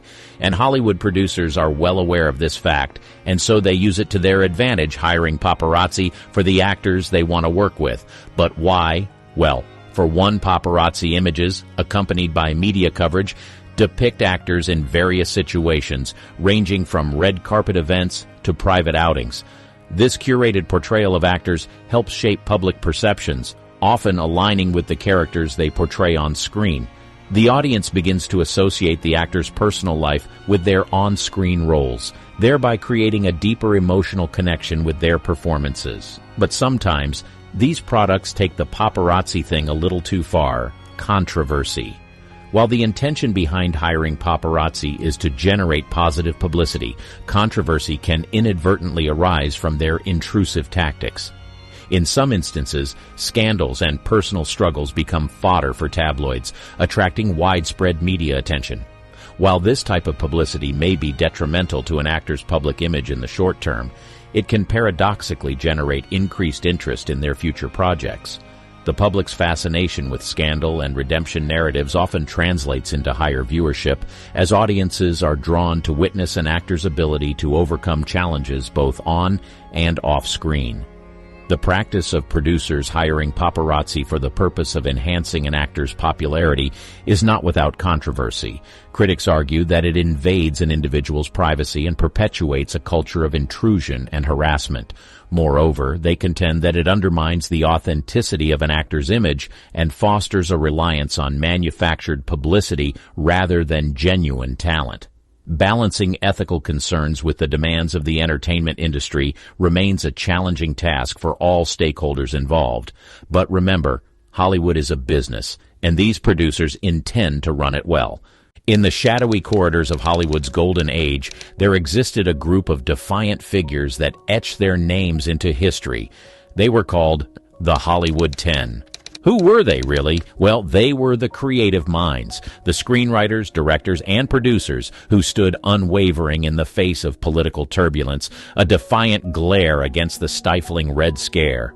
Summoned before the House Un-American Activities Committee, they chose defiance over compromise, their audacious refusal to cooperate marking them as unfriendly witnesses.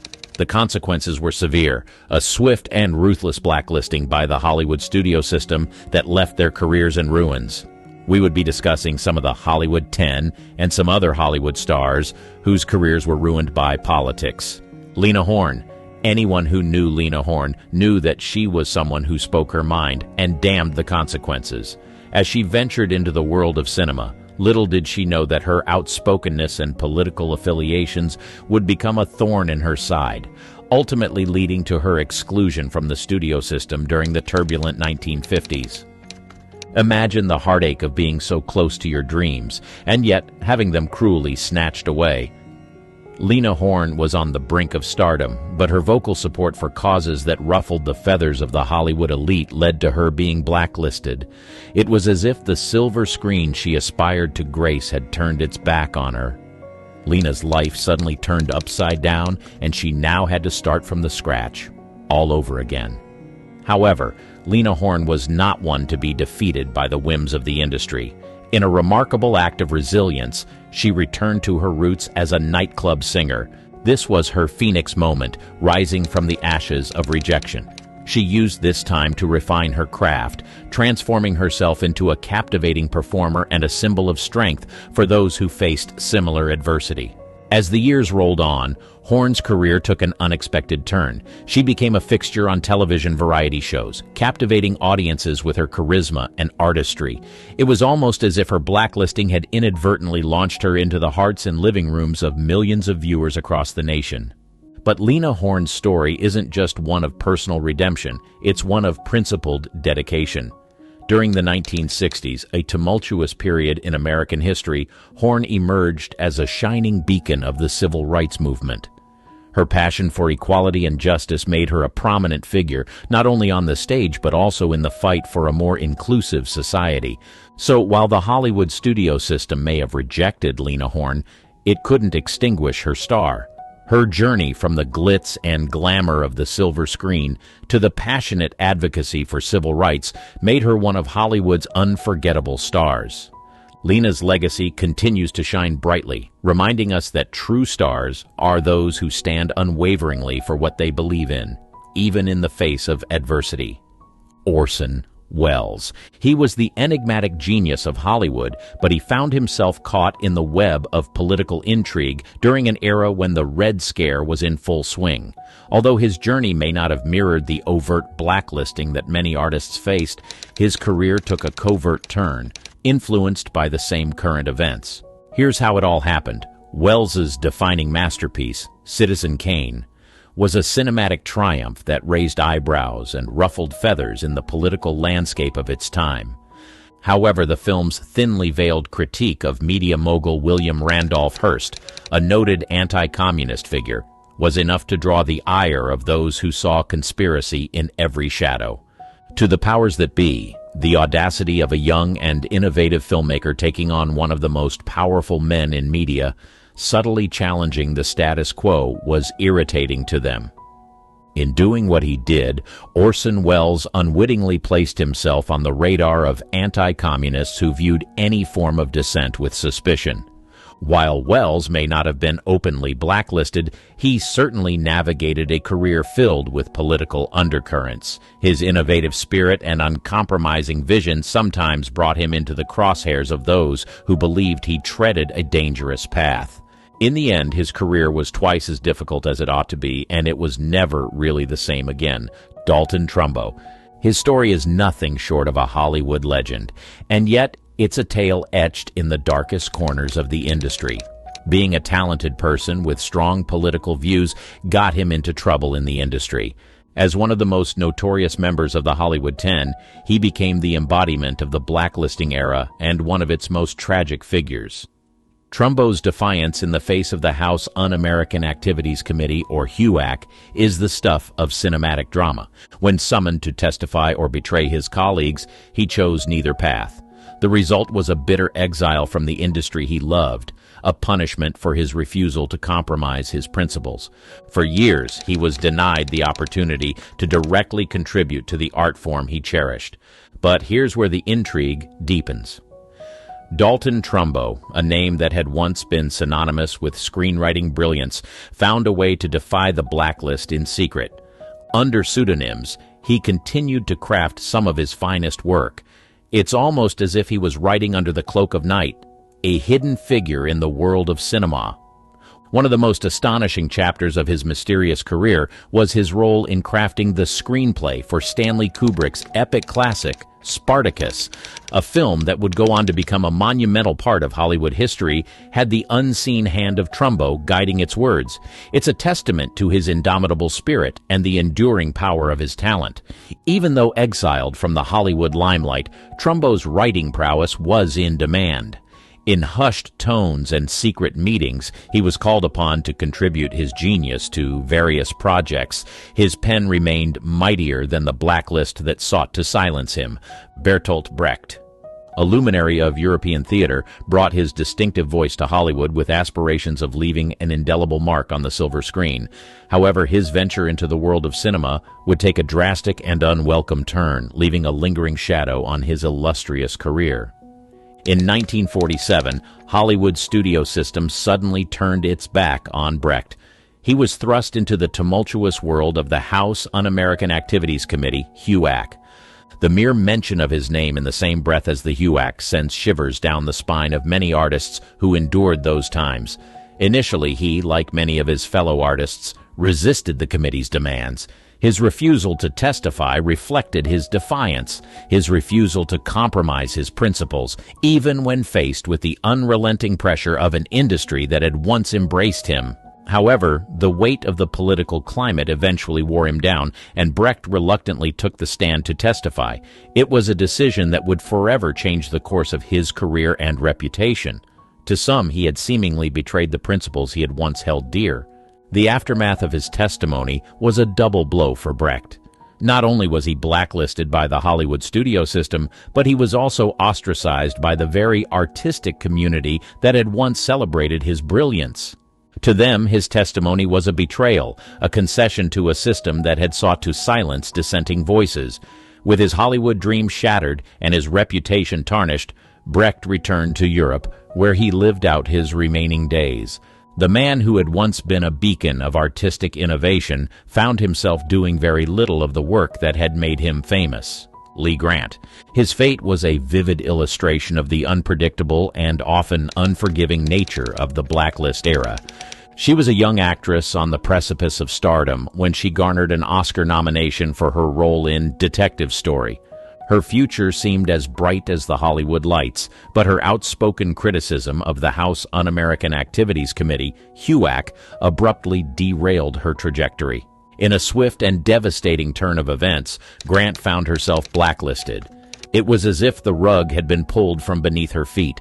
The vibrant promise of her career came crashing down, and her dreams of Hollywood stardom were seemingly extinguished. However, Lee Grant was not one to be easily defeated. She displayed remarkable resilience and determination.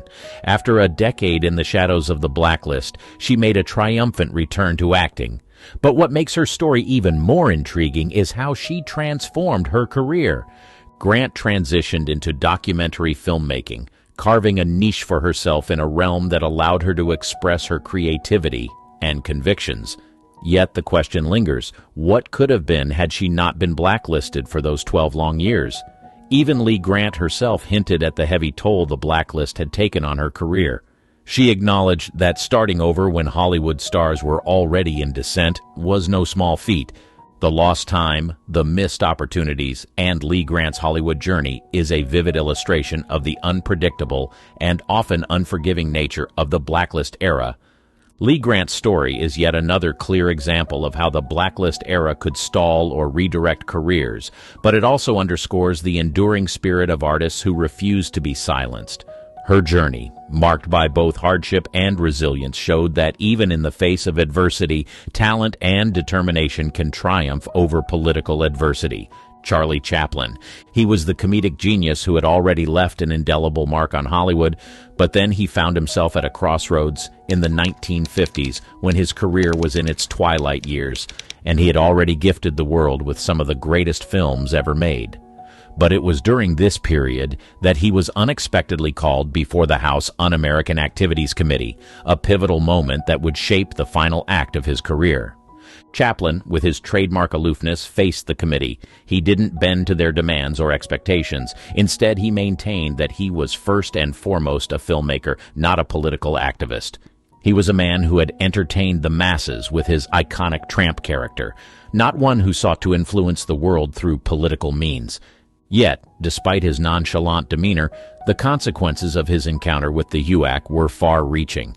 Chaplin, a British-born actor and director who had called the United States home for years, was suddenly confronted with an unwelcome ultimatum.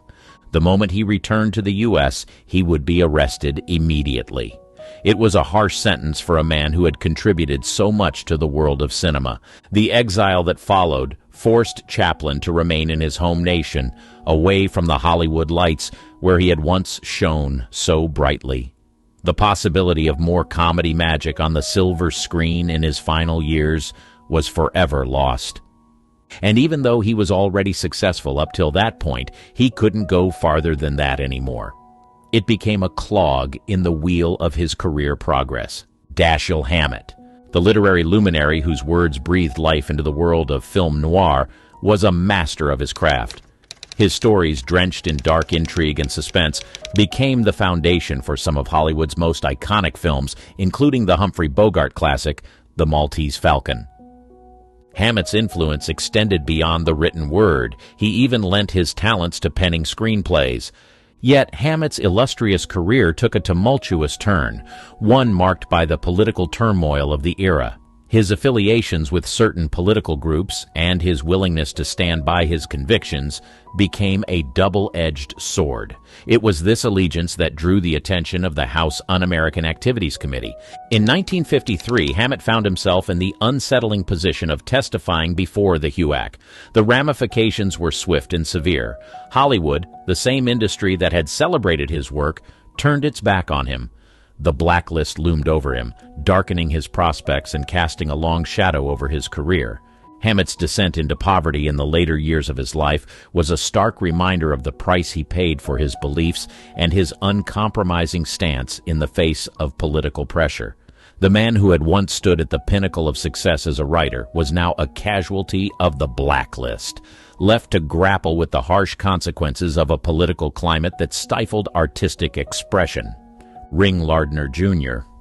In the heart of the tumultuous era known as the Hollywood Blacklist, a group of defiant individuals did the unthinkable by boldly airing their political opinions, even if it landed them in hot water.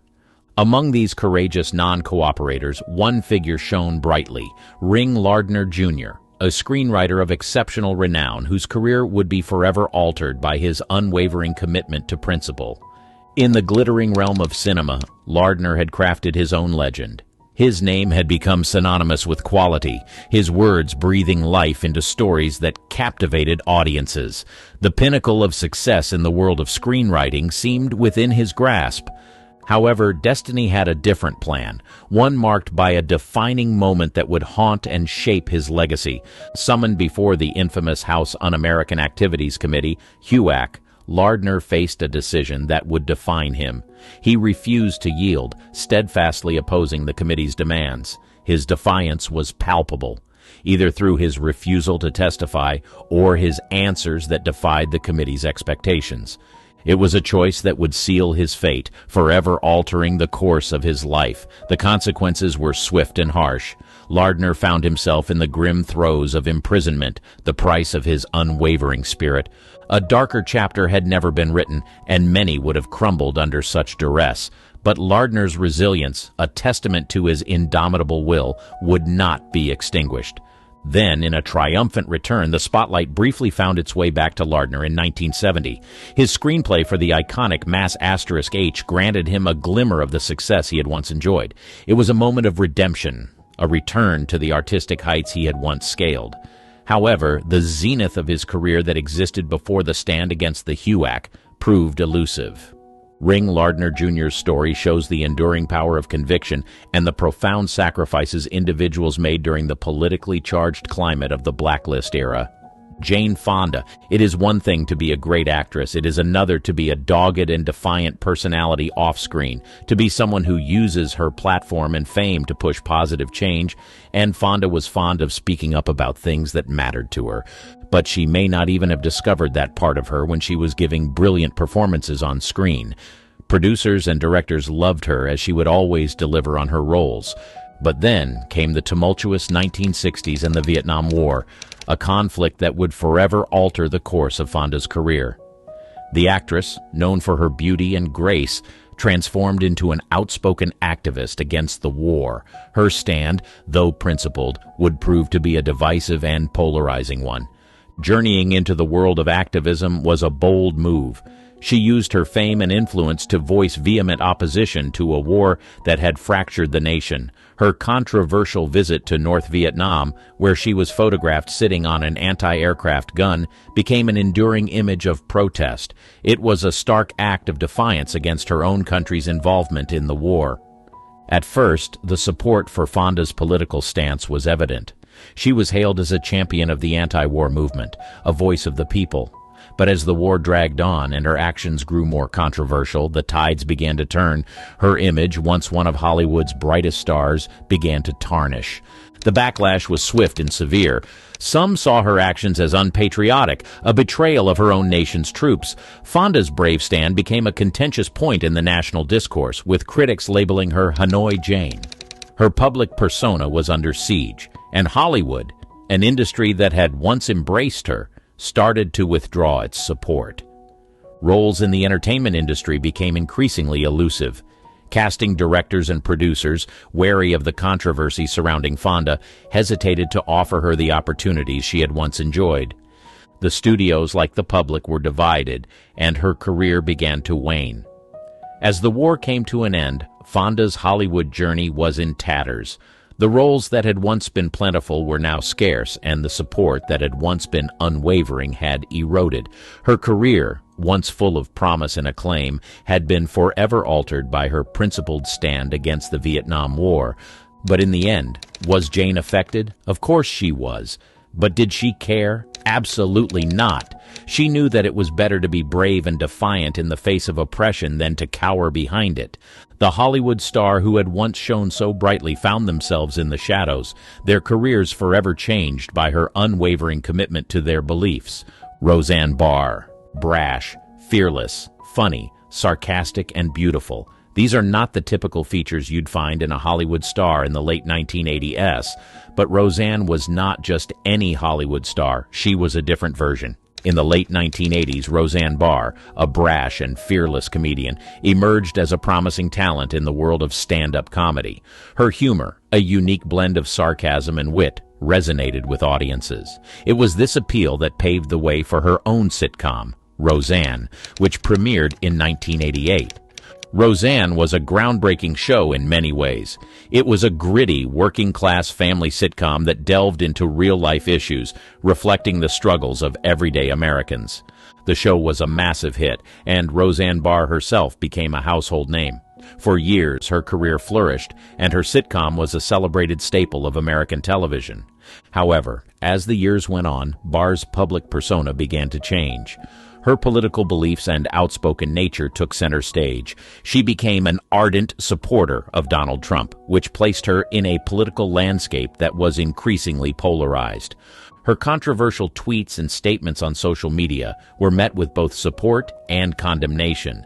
The tipping point came in 2018 when Barr posted a particularly offensive tweet that was deemed racist and offensive. The backlash was swift and severe. Her show, a revival of Roseanne, was canceled by ABC, the network that had once celebrated her as a star. The decision to pull the plug on the show was as much a matter of principle as it was a business move. Networks and sponsors were unwilling to associate with such controversy. In the end, Roseanne Barr's transformation from a beloved comedian and actress into a controversial political figure had significant consequences for her career. Her show, once a symbol of working-class America, was abruptly canceled due to the political controversy she had courted.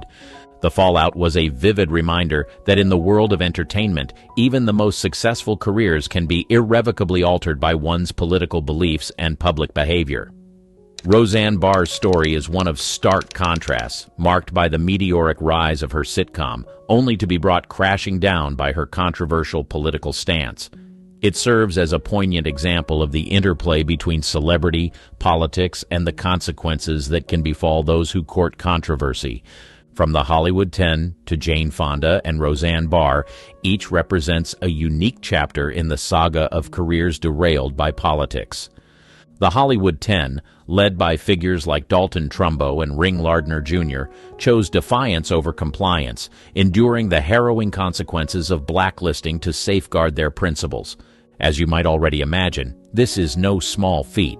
In the golden days of Hollywood, breaking into the industry was twice as hard as it is today. Therefore, every actor, writer, or producer did their best not to jeopardize what they had going. But in the face of their principles being tested, the Hollywood 10 stood their ground, knowing fully well it could well end their careers. There is a lot to learn from their stories. In the end, this all goes to show that we might have seen their entertainment side on the silver screen, but behind the curtains, they were dogged individuals who hold their thoughts and opinions highly.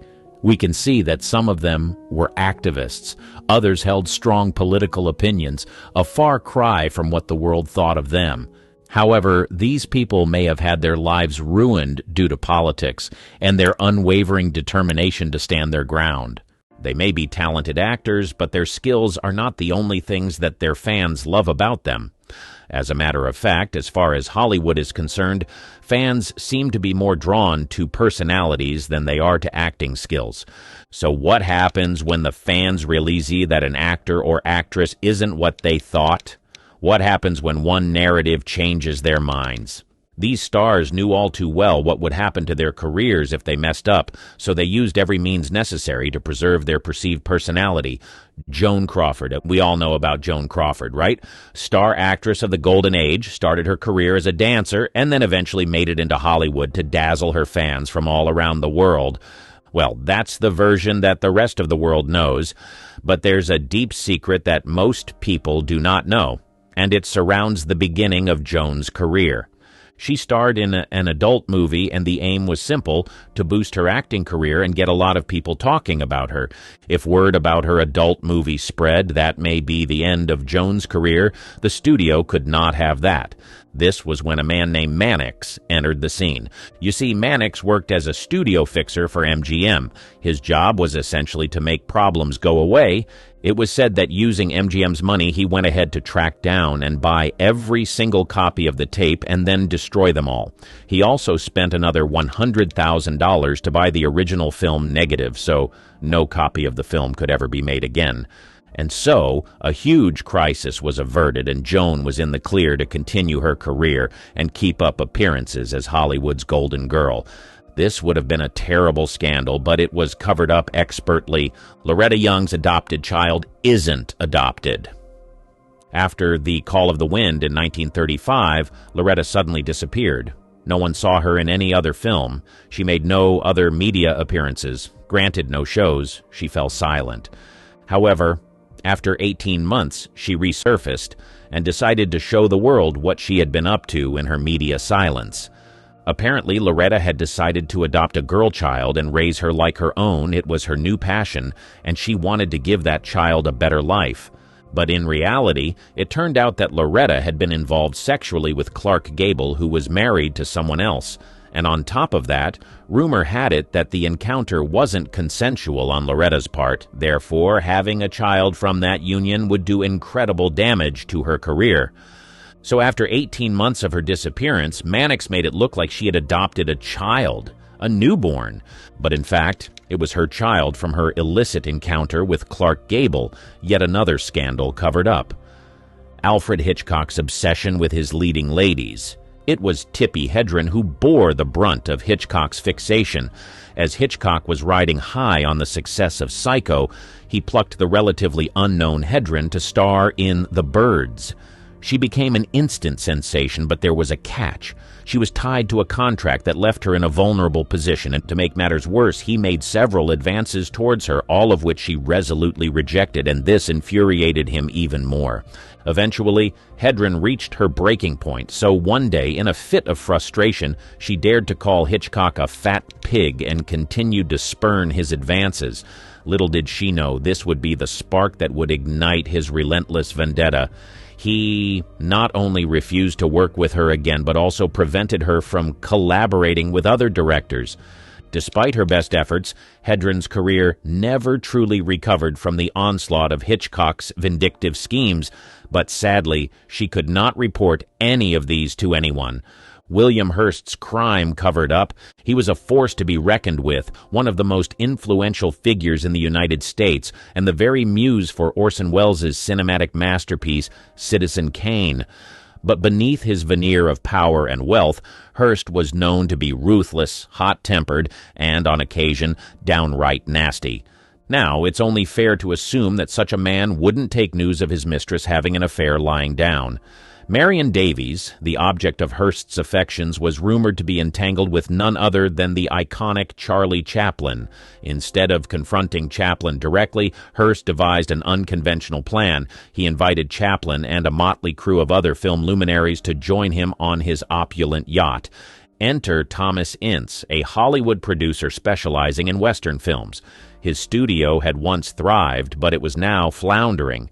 In dire need of investors, Ince boarded Hearst's yacht with the hope that this journey might be the key to turning his fortunes around. Little did he know how dramatically his fate would change.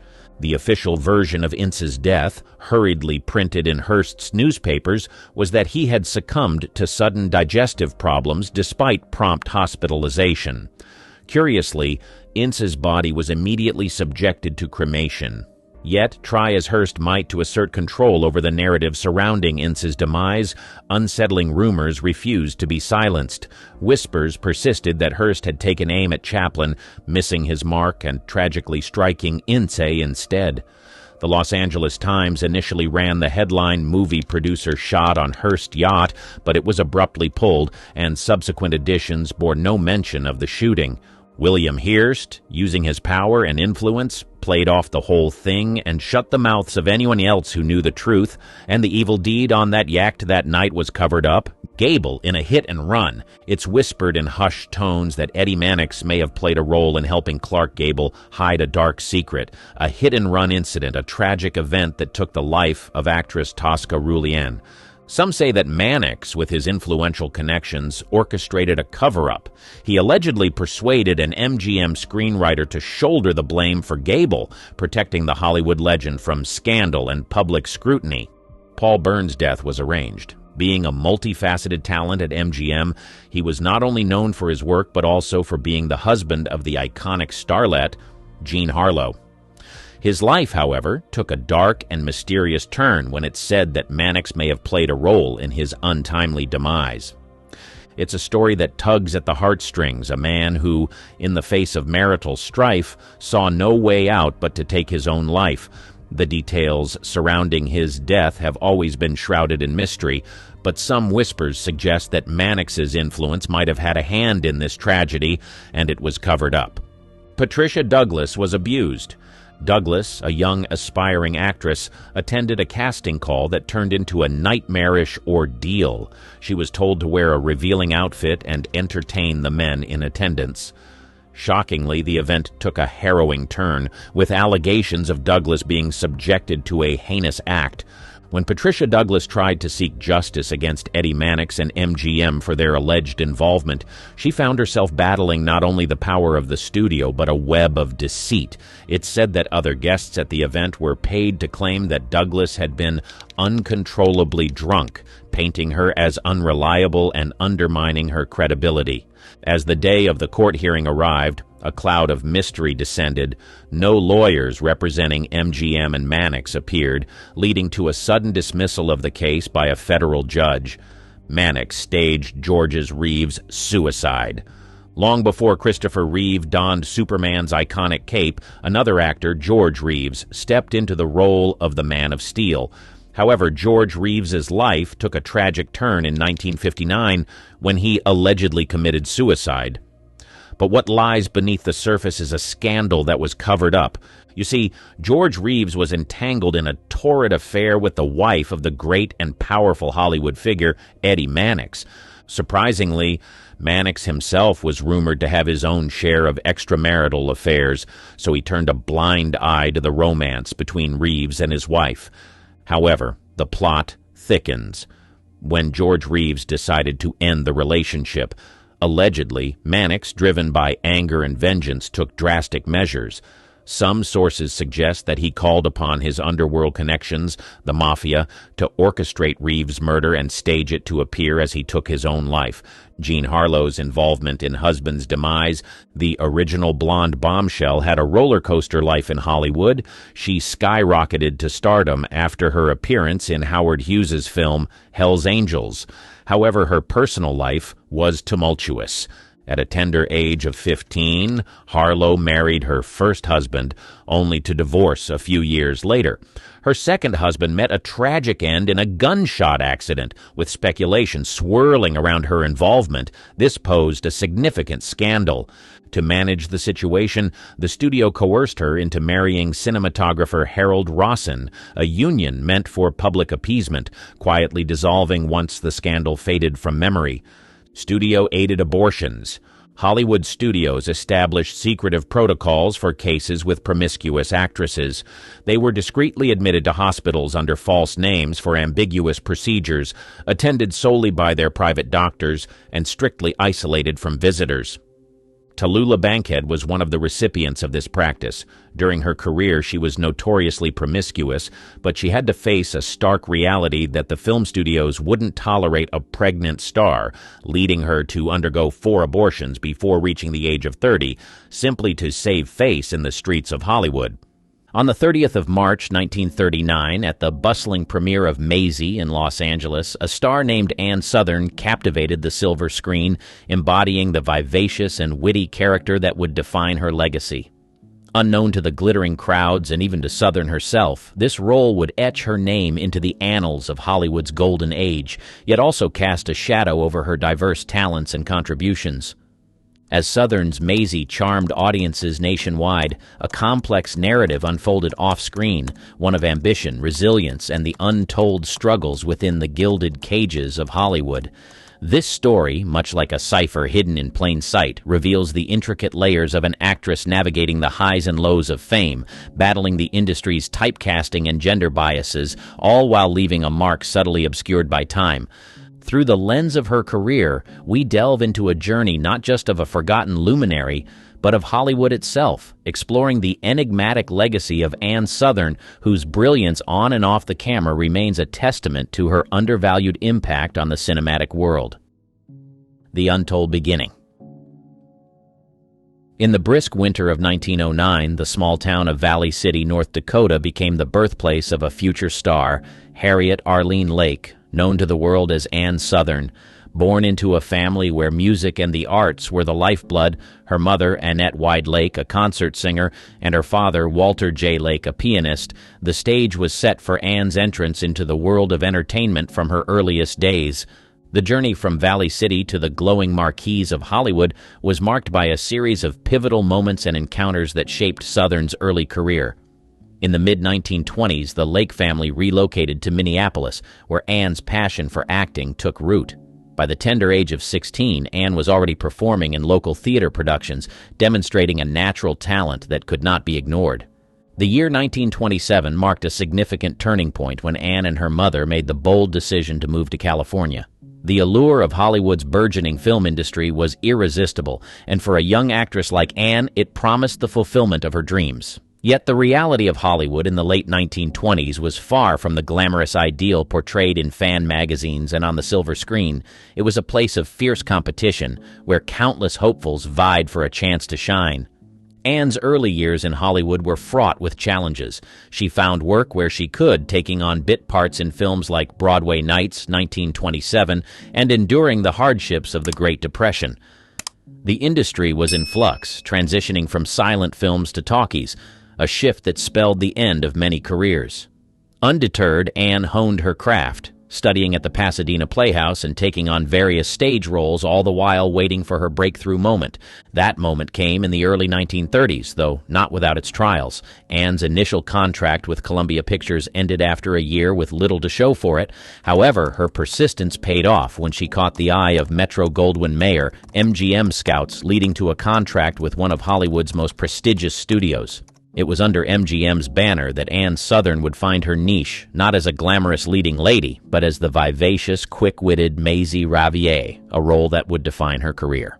The Maisie series, which began with Maisie, 1939, catapulted Ann to fame.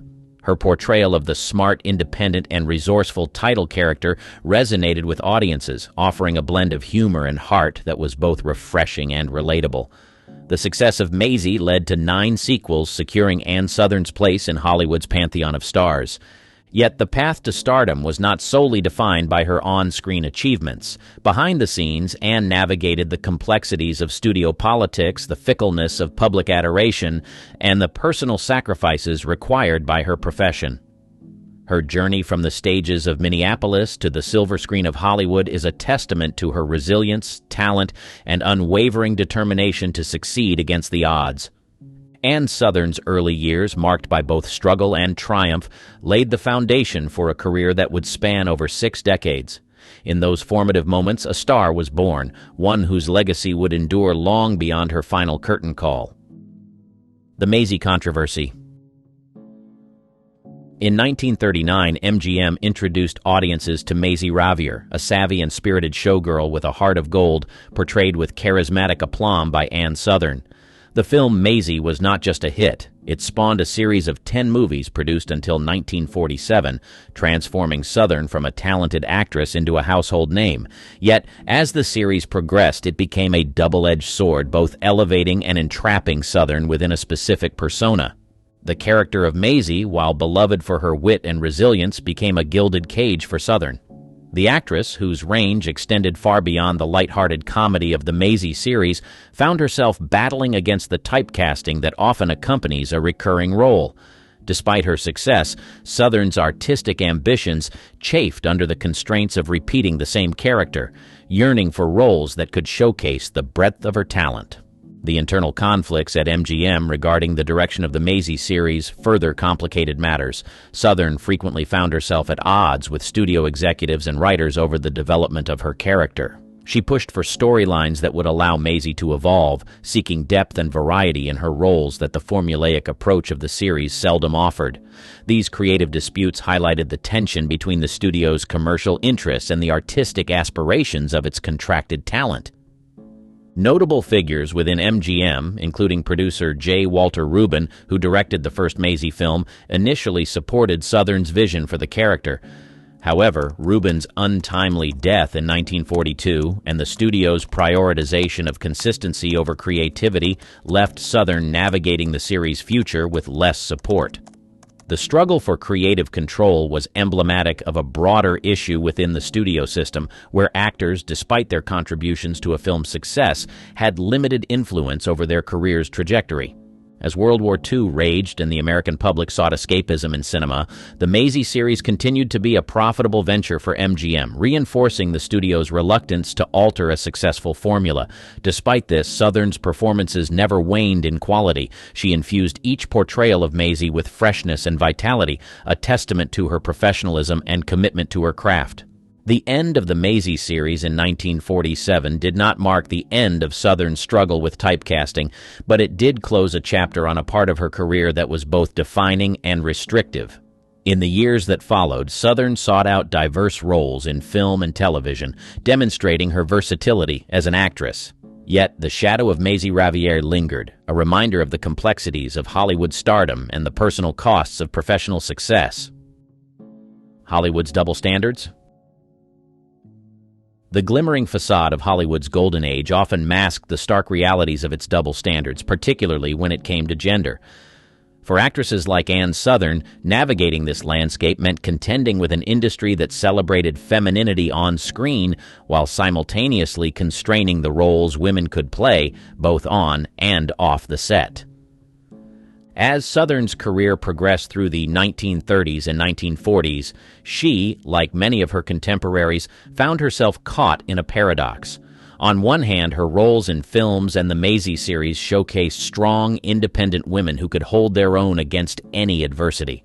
On the other, the very industry that provided these roles imposed rigid expectations on actresses, dictating not just the characters they played but also their public and private lives. The era was marked by the enforcement of the Motion Picture Production Code, colloquially known as the Hays Code, which sought to regulate content deemed morally questionable. While it impacted all aspects of film production, the code also reinforced traditional gender roles and limited the depiction of women's independence and sexuality, affecting the types of roles available to actresses.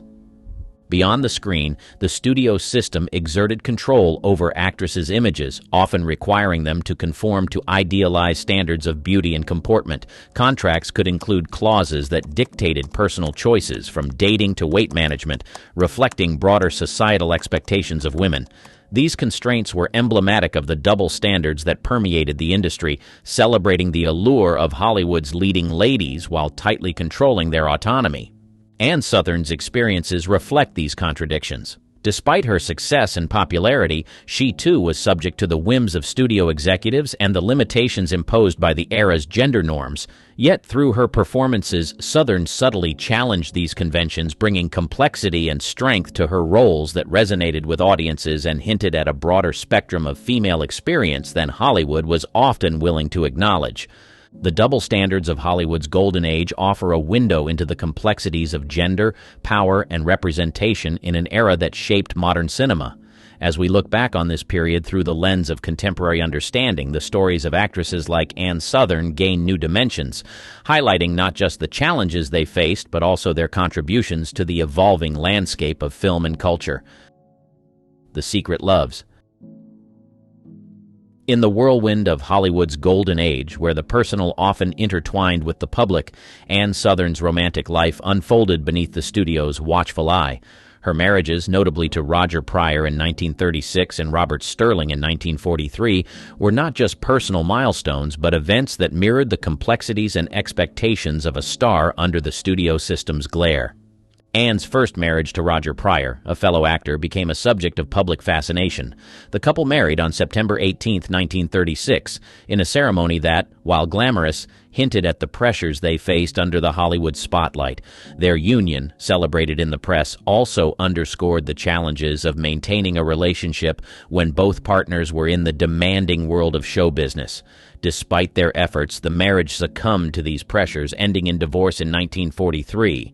Almost immediately following her divorce from Pryor, Sothern married Robert Sterling, another actor whose career was on the rise.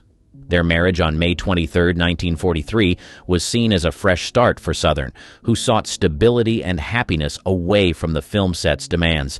Yet this relationship, too, was subject to the strains inherent in Hollywood marriages. The couple welcomed a daughter, Tisha Sterling, in 1944, which brought joy to their lives, but also new challenges. The marriage ultimately ended in divorce in 1949, leaving Sothern to navigate the complexities of life as a single mother and leading lady. Beyond her marriages, rumors of Sothern's relationships and associations filled the gossip columns. Her close friendships within the industry with figures such as Lucille Ball and Desi Arnaz provided fodder for the press, highlighting the blurred lines between personal affiliations and public perceptions in Hollywood's tightly knit community. Sothern's romantic life, though marked by its highs and lows, was characterized by a resilience and independence that mirrored her on-screen personas. Despite the studio system's attempts to manage its stars' images, Sothern navigated her personal life with a level of discretion that allowed her to maintain a degree of privacy, a rare feat in an era where stars' lives were open books. Her experiences reflect the broader narrative of women in Hollywood during the mid-20th century, who balanced their careers, personal desires, and the industry's expectations. Sothern's journey through love, heartbreak, and motherhood offers a window into the realities behind the glamour, revealing a woman who, despite the public's gaze, sought to carve out her own path in love and in life. Blacklisting fears.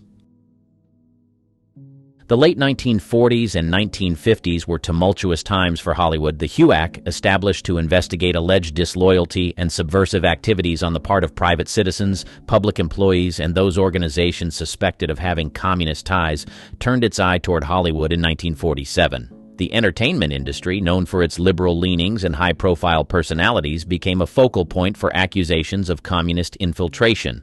Ann Sothern, whose career was at its peak during this period, found herself in an industry rife with fear and suspicion.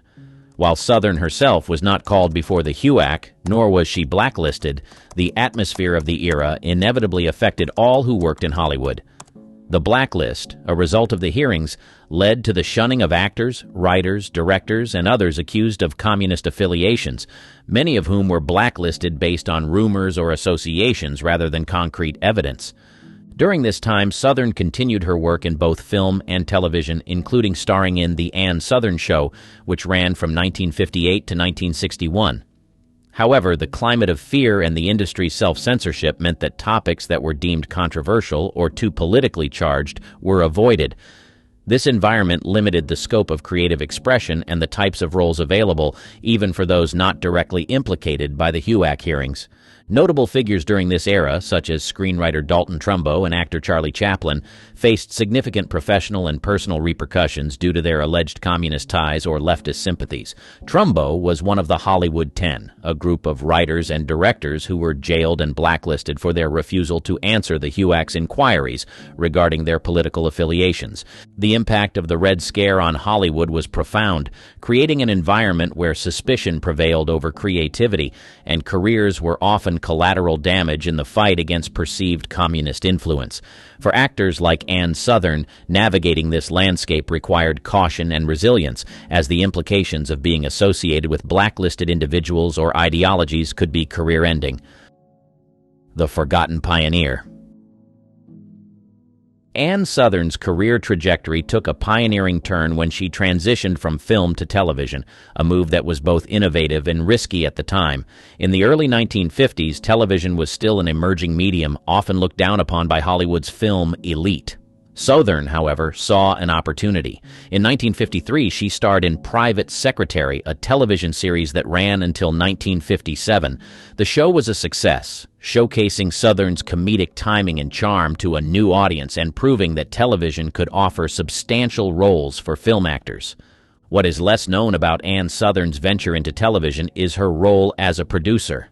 The Ann Sothern Show, which aired from 1958 to 1961, was not just a vehicle for her acting talents. Sothern also took on an active role in its production. This was at a time when female producers were a rarity in Hollywood. Her involvement in the production aspects of the show marked her as one of the first women in television to take on such a role, paving the way for future generations of female producers and directors in the industry. Sothern's pioneering work extended beyond her on-screen roles and production work. She was also instrumental in negotiating the rights and syndication deals for her television shows, demonstrating an understanding of the business side of entertainment that was ahead of her time. Her foresight and negotiations ensured that The Ann Sothern Show and Private Secretary would be enjoyed by audiences for years to come through reruns and syndication, a concept that was still in its infancy in the 1950s. Despite these significant contributions, Ann Sothern's role as a pioneer in the television industry is often overshadowed by her film career and her portrayal of Maisie. Yet, her work in television, both in front of and behind the camera, highlights her versatility, foresight, and willingness to embrace new challenges. Ann Sothern's pioneering efforts in the television industry are a testament to her innovative spirit and her significant yet often overlooked contributions to the medium's development. Her work laid the groundwork for future actors and producers, demonstrating the potential of television as a platform for creative expression and business acumen. The Final Act: A Legacy in Shadows.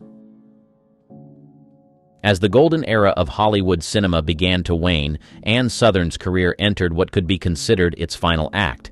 By the 1960s, the landscape of the entertainment industry had shifted dramatically, with television becoming a dominant force and the studio system that had once ruled supreme undergoing significant changes.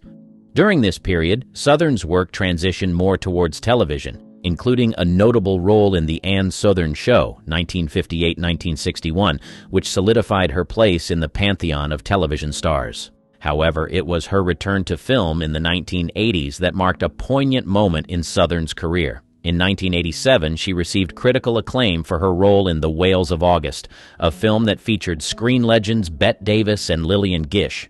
Sothern's performance in this film at the age of 78 showcased her enduring talent and versatility as an actress. Despite the accolades, including an Academy Award nomination for Best Supporting Actress, this late-career resurgence did not fully rekindle the widespread recognition one might have expected for such a storied career. Sothern's legacy, particularly in the later years of her life, is reflective of the broader narrative of many Golden Age Hollywood actors whose contributions have faded into the background of popular cultural memory. Her work, spanning over 5 decades, contributed significantly to both film and television, yet the full extent of her impact is often overlooked in retrospectives of the era. Ann Sothern passed away on March 15, 2001, in Ketchum, Idaho, leaving behind a body of work that spans a critical period in American entertainment history. Her journey from the stages of North Dakota to the silver screen of Hollywood and onto the television sets of America's living rooms is a testament to her adaptability, talent, and perseverance. While Sothern's name may not be as readily recognized today as some of her contemporaries, her legacy endures through her contributions to the evolution of acting in film and television. Her pioneering work in television production, her memorable performances across multiple decades, and her ability to navigate the changing tides of the entertainment industry mark her as a significant figure in Hollywood history. Giovanni Jackson, Daddy's Girl.